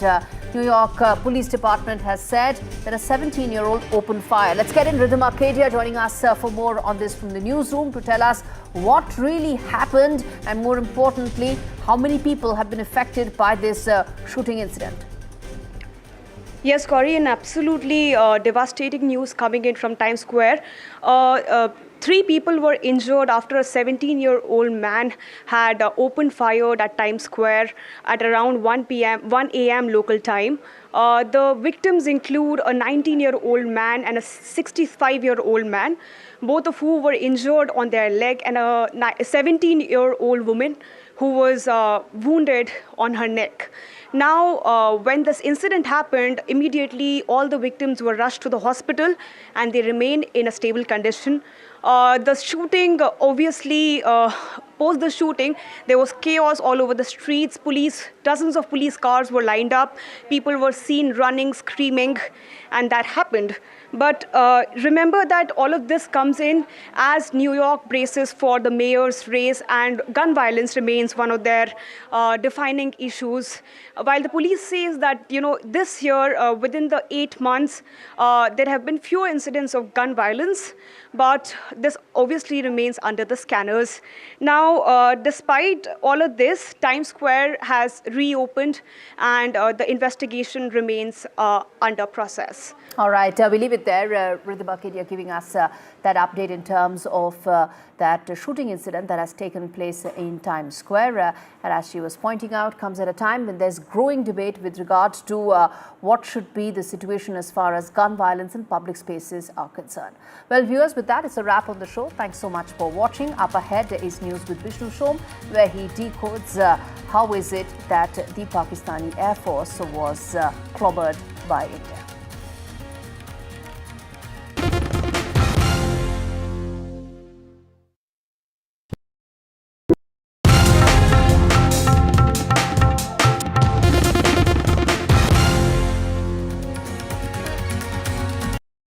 Mohit, you are known for your music. All your films, musics stay with us till today. I'm a millennial and those music are kind of music. So whenever we say Mohit Suri film aa raha hai, we know the music will be good, right? It's a given. So you really work hard. But is this always like how you create your music? You need everything in place, the mood, the lighting, even when the person is in the studio and just singing. And also, how did you select your musicians that this person's voice is perfect for this song? That's what I think, the amount you give to a song, that's how long it will last, I think. Everyone does the programming, everyone writes the words, everyone makes the thing. But the thing is how much you give, how much of heart you give to the lyrics or to the music or to the melody or to the singing. That's how long the song will last, is what I genuinely feel. If you don't give that love, you're not going to get it back. It's just a simple debit and credit procedure, I think, with the audience. I genuinely feel I don't have any special skill. I don't know any scale or anything else. It's just that I enjoy that process a lot. Give me an evening to just go for a film party or something, I'll skip it. But you give me like a struggling musician to go who has a great tune, some new guys, chill all night with them. I can do that. I can just sit there, make music and stuff like that. We just did that recently. Fahim came down. He just surprised us, and we met in my Bandra office. And Han was there, Aneet was there, and he made me hear his other songs and stuff like that. But it was it's so much fun, because I just think making music. Film you still get to see something. Yeah. I think music is so amazing. You don't need to see anything. It's in the air, and suddenly it just comes together, and it's just you can just feel it. And something you hear makes you feel something. It's just magical.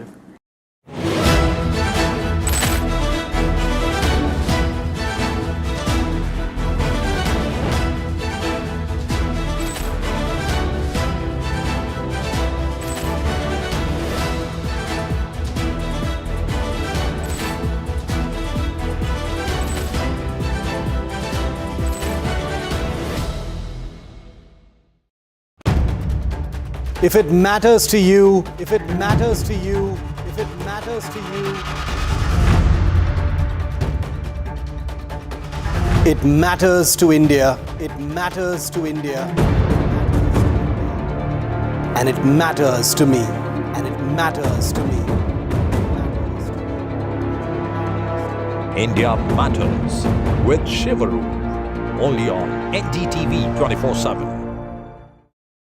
Is your business future ready? Join the 13-week strategic ESG certification program for business sustainability and growth for CXO and business leaders by NDTV, Terry and Zenora. Master global ESG frameworks, gain real-world tools and lead with impact. Starts August the 23rd. Enroll now and power your business with sustainability.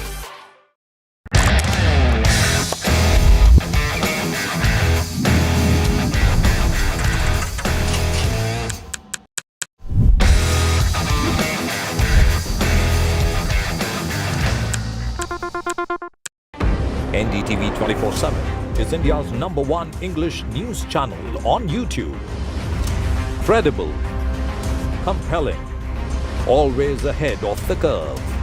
Thank you for choosing NDTV 24/7 as your trusted source for news. Cookie Busher!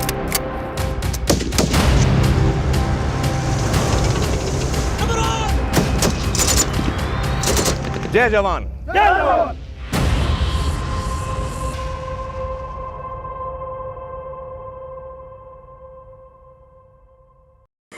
First, when Sayyara released and we as audience realized, oh my God, what is happening?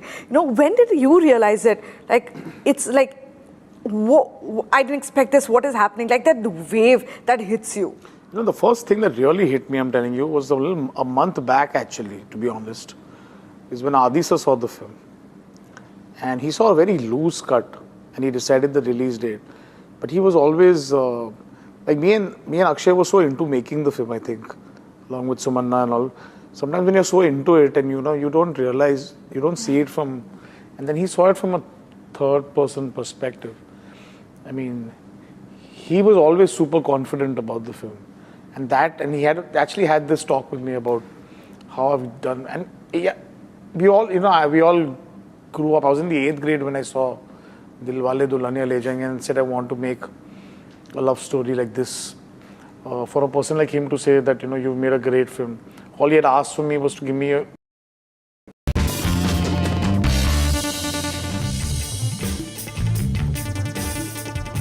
Good evening and welcome. The big story that we've been tracking through the day, startling revelation by the Chief of the Indian Air Force, Air Chief Marshal A.P. Singh, where for the first time he's come out with detailed statements where he says that during Op Sindoor, 6 Pakistani aircraft were shot down by the Indian Air Force, besides which there were aircraft which were targeted on the ground as well, which were destroyed inside hangars. We're going to be bringing you all of those details. It's taken a few months, but the Indian Air Force Chief, in a talk in Bengaluru today, has come out with some of the most startling details on the success of India's operations during Op Sindoor. This is evidence that the Indian Air Force says is absolutely clear. Not 1 or 2, but 6 Pakistani aircraft, including an AWACS aircraft, knocked out on the sky. But what we can do right now is actually talk a little bit, and we're going to be playing out what the Air Chief said in just a moment from now. But before that, let's have the pictures on your screen. F-16 aircraft, that's been the mainstay of the Pakistan Air Force for an extended period of time. It is believed that some F-16 aircraft were knocked out in Jacobabad on the ground. Whether any of these were intercepted in the air by S-400 surface-to-air missile systems, we do not know. Let's bring you images, other images as well. Let's go through all of the fighter aircraft. This is perhaps the most significant one today. This is a Saab Eri. This is one of the most advanced radar warning aircraft that the Pakistanis operate. It is the most advanced. They operate a less advanced Chinese variant as well. And what the Indian Air Force Chief did say is that at a range of 300 kilometers, which would be a record, one of those Eris was intercepted by this system. This is the S-400 surface-to-air missile system. It has a range of up to 400 kilometers. The S-400 was used to fire its missiles up to a range of approximately 300 kilometers in this case, and it is believed that a Pakistani AWACS or an intelligence gathering aircraft, a large platform, was actually knocked out. So there were 6 planes which were knocked out. Some of those could have been jets like this, the Mirage 3 and the Mirage 5, or very significantly, the J-10 which the Pakistanis use. This is their frontline aircraft, possibly the F-16 itself, though he did talk about F-16 losses on the ground. These are some of the frontline aircraft that the Pakistanis operate. We do not know which aircraft were knocked down, but it was the S-400 surface-to-air missile system which did knock out all of the aircraft that I've mentioned. Now, the Air Force Chief has come out with these details at a time and place of his choosing. He's done it several months after Op Sindoor, the military action over there, actually ended. But let's also talk a little bit about the ground strikes which did take place, because there is new footage which has now emerged as well. This is actually from a loitering drone, and you can see the target over here. This is of the Arifwala radar. You can also see images over here of before and after the attack, before attacking over here and an after attack right below. And the Indian Air Force says that this radar head was damaged. This is new evidence coming in of the extent of the Indian Air Force strikes. Let's move to the next couple of images that we see. This is the Chunia radar. Again, this radar has been damaged. It's blackened out in the top, so that's been damaged as well. The next image that you're going to see on your screen is of the Noor Khan Air Force Base in Chaklala. We've spoken about this in the past, but this used to be a command and control center over here where drone operations used to be guided. The next image that you see, and these are now getting quite significant, is the UAV hub in Sukkur, and this is actually the Rahim Yar Khan Pakistan Air Force Base. Many areas were struck over here. Let's go to the next image. The next image here, this is Bholari, the most startling image. This is the entire Bholari Air Base. And the Indian Air Force Chief today said that not only was an AWACS platform of Pakistan struck in the air, it was likely struck in this particular hangar. Now let's give you a couple of detailed images of this hangar, because let's go back to the previous page, please. This is really, really significant, because this is what the hangar looked like before the attack took place, and this is what it looked like post the attack taking place. It is believed, according to the Air Force Chief, that there was a Pakistani radar aircraft, an AWACS aircraft, which actually went in over here. It taxied into this, and let's fix the focus on this particular shot. Went in over here, and it was destroyed by an Indian attack. Let's go through the next couple of images as well. This is Jacobabad. This is particularly significant. It is over here that it is believed that F-16s under maintenance were destroyed by the Indian Air Force. A massive hit, this as important and as impressive as the Bholari image which we saw earlier on. So let's go again to the other couple of images. This is Sukkur. It's a UAV hub. There was a radar installation which was struck, but perhaps more importantly, this area which has been flattened is where there was a hangar for drones, large drones presumably of the Pakistan Air Force, which was taken out. So the Air Force Chief talking about a lot of these targets. But what we can do at this stage is listen in to what the Air Force Chief, Air Chief Marshal AP Singh has had to say. The SAGW systems, mostly from, I'm talking about fighter aircraft are from S-400. We have at least 5 fighters confirmed kills and 1 large aircraft, which could be either an Elint aircraft or an AWNC aircraft, which was taken out at a distance of about 300 kilometers. This is the actually largest ever recorded surface-to-air kill that we can talk about. And apart from, of course, this, there are a large number of UAVs, drones, there are some of the missiles which have fallen in our territory. We have recovered a lot of wreckage from this, which now is being studied so that we can make out what did they do, where were they launched from, what route did they follow, what kind of system do they have, whether they have, you know, what I mean to say, what generation those systems belong to, what all features do they have. So that study is going on, and it is going on even in coordination with DRDO. There was very clear political will, very clear directions which were given to us, and there were no kind of restrictions which were put on it. There have been talks about, was there any restriction, were you kept constrained? If there were any constraints, they were self-made. We, the forces, decided what will be our rules of engagement. We, the forces, decided what will be the escalation ladder that we want to ride on. We decided how we want to control the escalation. So I want to make it very clear, there were no, I repeat, no restrictions on us. Full freedom was given to us to plan and execute. I must say that, you know, that our attacks have been calibrated because we wanted to be mature about it. A little bit on that I'll come to later. There was synchronization between forces, all 4 of us, CDS, the 3 chiefs. I must say here that the post of CDS has made a difference there. You know, he was there always to get us together, discuss things out, iron things out. NSA played a very, very big role, you know, in getting all the other agencies and forces together. I'm joined now by my colleague Shiv Arur, also by Air Marshal Anil Khosla, Angad Singh, a defence expert, very well known as an air power expert, Group Captain Ajay Ahlawat, and Lieutenant General Rakesh Sharma. I'd like to thank you all very much for being with us. Shiv, let me come to you first. You know, that last statement by the Air Force Chief which we saw, where he said that there was no restraint, he did things the way he wanted. How significant is that remark in the context of what we've seen recently in Parliament? Well, you know, given that the Indian Air Force Chief is a man who is well known to call a spade, he has frequently disturbed and upset the status quo. He has, quite often and in our recent memory, rubbed the system and establishment the wrong way. I would believe what he says. This is a man who has demonstrated that he doesn't really care about ecosystems and and troll armies and narratives and things like that. And this sounded to me very much like a soldier calling it out.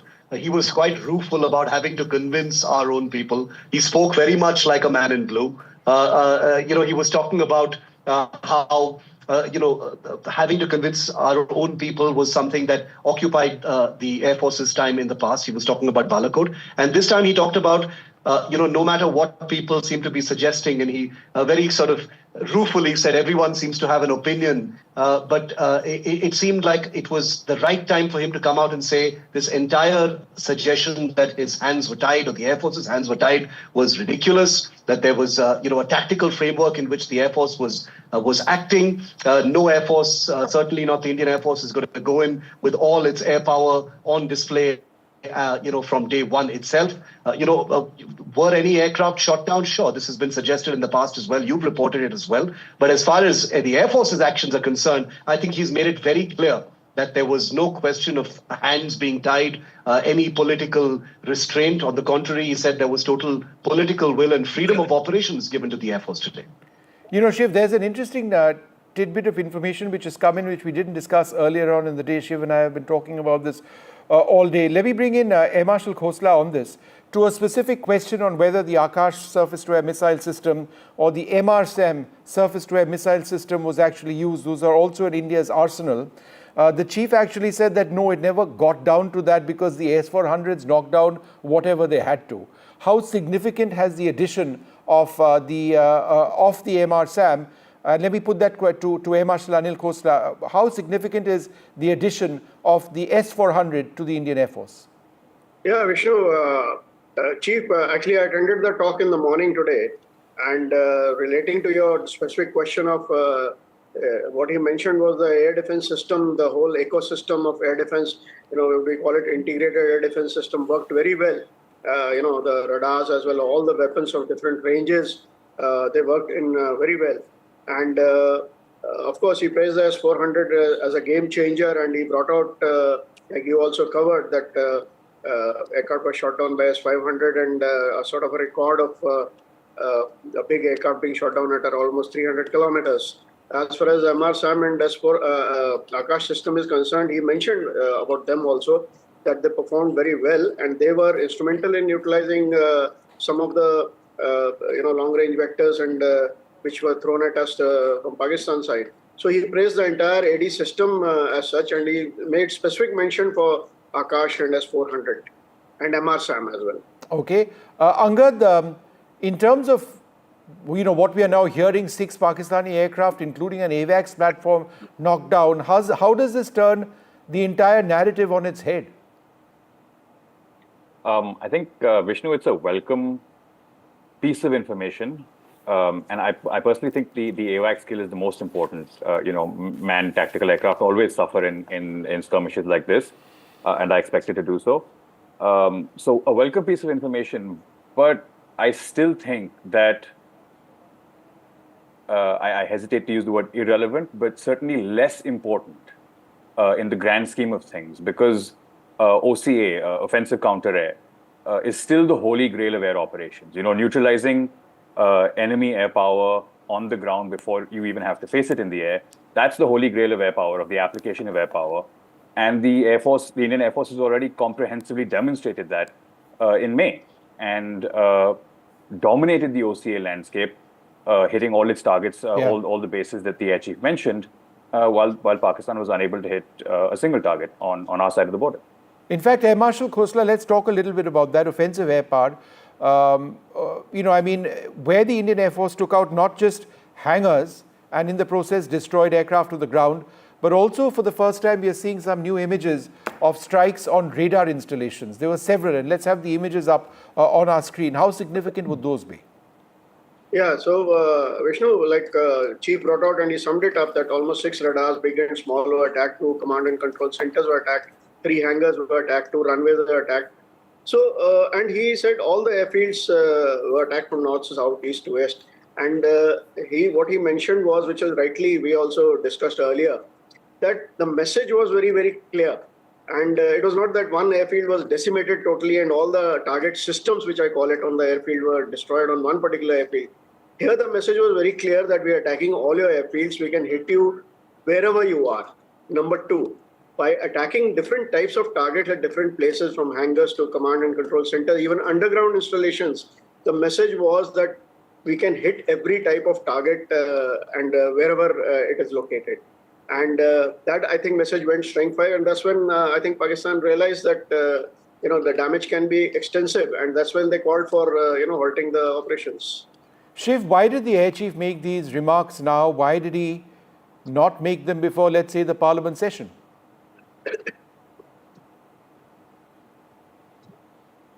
Shiv, can you hear me? All right, I'll come back to Shiv in a moment, but Group Captain Ahlawat, how would you look at that, the timing of these remarks?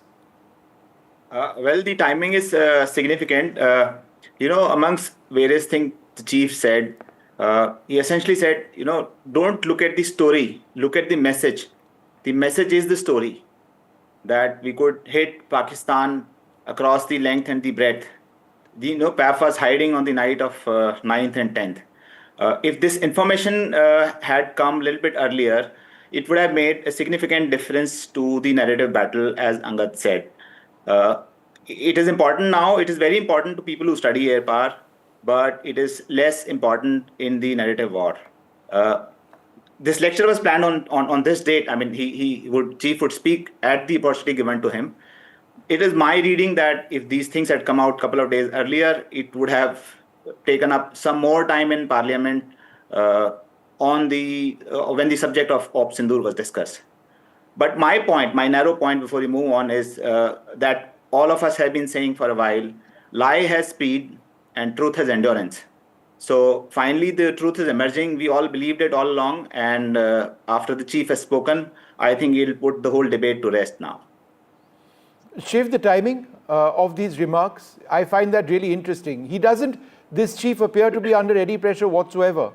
He could have said this on day one. He chose not to. After Operation Sindoor, Vishnu, and I'm sure everyone will agree with me, if you want to ascribe a certain motive to a timing of what is being said, and if you look hard enough, you will be able to ascribe that motive, no matter what that action is. So for the Air Chief, it's a bit of a sitter, isn't it? It's right in the middle of Parliament. He's banged out these specifics as far as how many aircraft were actually killed.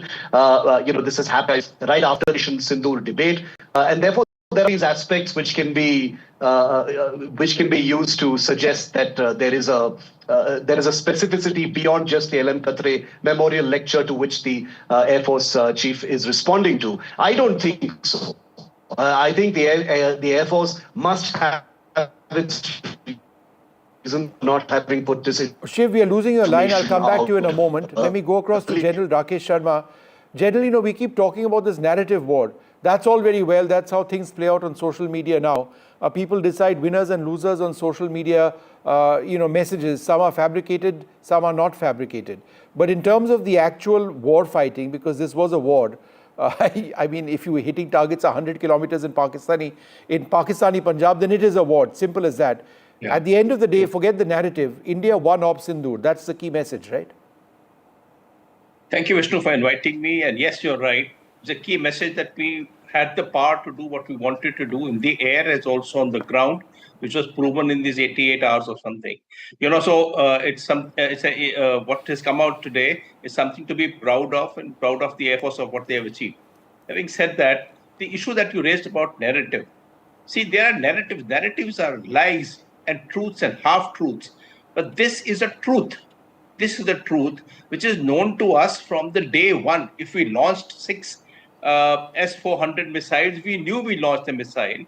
If the missile was a dud, it would have fallen down on the ground. If it had not hit a target, it would have fallen down on the ground. And the Pakis would have made immense amount of noise, like we made a noise about finding a PL-15 near Batinda or somewhere like that. So Pakistani didn't make a noise that we found a missile, which means obviously the missiles found their target, hit the enemy aircraft, and aircraft would have gone down. And, naturally, there's no narrative involved here. This was a truth that needs to be said. Now, like most countries in the world, the Air Forces also rely on RNAW or their CIA or other agencies to get the confirmed kill. When they get confirmed kill, they actually say that this has been truth, this is the truth. But on day one, they start saying that something has been achieved. President Trump came up and said, okay, we fired GBU-57s, we hit the pinpoint targets and hit it. But the US Air Force did not make a mention as what has been hit. In all questions being asked from the combined chief, they said, okay, look, We will hold the horses till the time the CIA says that they have been hit. We may have been waiting for an RNW confirmation that may have taken 3 months now to confirm, yes, they have been hit. And No, we I have, asked the Americans this question. I filed a Freedom of Information Act. It's a legal process in the United States. They didn't deny it. They directed me to another agency. I sent 2 emails, with the second one being a reminder to those agencies. They didn't come back. So there was no denial. And I find that interesting. Angad, would you like to come in on this? Unlike in the case of Balakot, where the Americans actually did, through a journalist in fact, come out with a report saying that no, all the Pakistani F-16s were intact. Nothing of that sort has happened here. That's exactly right. Vishnu, I think I think anyone trying to do a full accounting of Pakistani air assets at this point will come up short. Whether they were destroyed on the air, in the air or on the ground, is immaterial. They have lost hardware in this skirmish, and frankly, kill verification takes time in some cases, particularly in this one. I know General Sharma mentioned that if the missile is launched and you've seen the blip disappear on your scope and you don't find the wreckage of the missile, it's a good bet that the target's been destroyed, but you still want to go a step further. And historically, the Indian Air Force has always had fairly high standards for issuing kill claims. There are a lot of pilots in past wars who were not given credit for kills. You interviewed one of them, Flight Lieutenant Alfred Cook from 65. And Balakot was similar. You and I were both at that event where they showed us the Pakistani aircraft disappearing from the radar scope and the ESM pickup disappearing. Look, every Air Force, every country will have different standards for declaring a kill, and ours tend to be fairly tight, and some other countries, such as Pakistan, tend to be fairly loose. And so that's probably why it's just taken 3 months for us to formally issue these claims, even though, again, as General Sharma said, they've been floating around since May. Let's cue up that picture of Balakot. If my director can just cue up that picture of Balakot and keep it ready, I'll come to that. In fact, it's there, right on the screen. And I wanted to ask that question on this to Air Marshal Khosla. The image on the left is an image which I had actually found. I had located among the satellite imagery which I was going through. And I had passed it on to those, in the loop. And then they passed, and it was with the Air Force. And the Air Force had consistently argued that, no, Vishnu, this is great because this is actually evidence of the penetration of Spice 2000 weapons, right? But then nobody seemed to buy that. Today, the Air Force chief said that in 2019, we had a problem. Nobody accepted what we were saying, but we had a lot of evidence, including human intelligence, to show that we hit that Pakistani site. The image on the right is also an image which was released today. That is the Muridke. Let's have that up full screen, please. And that image is actually interesting. Let's have it full screen, please. That image is interesting because it actually shows a single dot, right, inside the roof or on the roof. And the one on the left, which was Balakot in 2019, it has those 3 dots as well. If you look at it, you'd need to look 10 times before knowing what exactly it is. But the point the Air Force chief was mentioning is that in the case of penetrator weapons, you don't blow up the entire thing. So Air Marshal Khosla, this is interesting. We have other pictures of Muridke, so we know we hit. In the case of Balakot in 2019, we didn't have those. But this is how weapon systems operate. It's not necessarily a big bang as people expect. Yeah, Vishnu, you brought a very valid point, and Air Chief also mentioned, the ghost of Balakot has been laid to rest. And we knew exactly in the whole camp, at that time, Jaish-e-Mohammed camp on Jabba Top, each building we knew what it houses, where are the 300 trained terrorists are residing, where the trainers are residing, where is the top lot when they come, which is the visiting room where they stay. All those details we knew, and accordingly the targets were selected, and we knew exactly how many weapons are being targeted at which building. And this picture which you are bringing out very rightly, the weapon doesn't, it's a very, very small hole. It just goes, penetrates, and then depending on the effect, what you need, you select that weapon. And this weapon penetrates, making a small hole and then causes a devastating effect inside, which has been proven in Op Sindoor also. Unfortunately for us, we didn't have the satellite pictures during the Balakot because of the clouding which came up. And second unfortunate part, not unfortunate, it is a reality because we chose a target which was on a hilltop and the Pakistan civilian population was not allowed there. Like in Op Sindoor, we got a lot of information from the videos from Pakistan itself. As far as the internal damage is concerned, people going inside these buildings and giving you videos, which were not available during Balakot. Marshal, let me ask you this question. I don't for a moment doubt what the chief has said. He said it, it's on record, it's his credibility, and so I'm not questioning that. But there will be those people who say that where's the evidence of all of these skills? How would anybody respond to that? No, you're talking about Balakot? I'm talking about now. Yeah. So, as I said, Chief also mentioned that we have the satellite pictures, we have the videos from the weapons which went in, some of them, and also we have the satellite pictures of before and after. And also, most of the claims which have been there, the ground videos which have come out in the social media are indicating... No, sir, I'm talking about air-to-air kills. Oh, sorry. Yeah, okay. I mistook it from the air-to-ground. No. So air-to-grounds are sorted, sir. He didn't need to even touch upon that topic if he didn't want to. So air-to-air kill, I mean, he didn't elaborate rightfully, the exact details that who took on what and what happened and which weapon took on which aircraft and how many aircraft the Chinese made or the otherwise were shot down. All those details were not given and not rightly speaking, not needed also to my mind. So now actually this is the first time I think Air Chief has spoken. So now this debate will open up and like in Balakot, it will go in different directions in the next few days. And so far we are just... reporting on Indian media, and very soon, next, I think 2 weeks, the social media as well as the foreign news channels will jump in and this topic is going to go in different directions. That's what I am expecting. We also, in terms of evidence, do have missile tracks. Each of the missiles which were released by an S-400 would have a certain track. That track would be recorded, and that's the evidence which we have. You would see a target and the target would disappear, and that's the evidence which clearly the Indian Air Force is relying on, right? Yeah, plus digital signatures of the clips which are there. In the integrated network now, when you're sitting in the ops room, it gives you a certain, gives you whatever the degree of percentage of the accuracy, but it gives you a digital imprint also that this is expected to be this particular aircraft. That also is there. So digital footprints are also available. Okay. Angad, let me come to you next. China operates the S-400. India operates the S-400. China was helping Pakistan all along. Evidently, that help wasn't good enough to prevent the loss of their aircraft to Indian S-400s. Your thoughts? Vishnu, we are all victims of physics. Some things you can't defend against. If I can see you, I can shoot you. It's that simple. Okay. No, but keep talking, Angad. Don't restrict yourself to one answer. Well, I mean, you have this surveillance radar, you have the engagement radar, you can look out to 400, 500 kilometers with the S-400 system, and you have these missiles that can reach out publicly known ranges are in excess of 300 kilometers. Obviously, the Pakistan Air Force is playing it safe.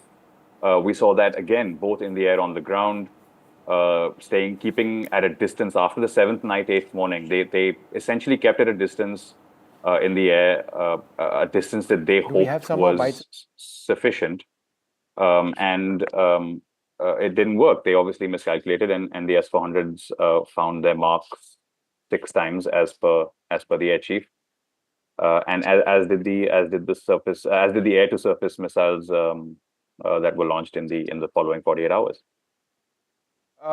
Group Captain Alawat, let's talk a little bit about some of the other systems which were used by the Indian Air Force. Obviously, it's not just a missile, but it's the entire radar setup of the Indian Air Force, whether it was, and it's networked to a large extent. We had a good idea of the air picture on the other side of the international boundary.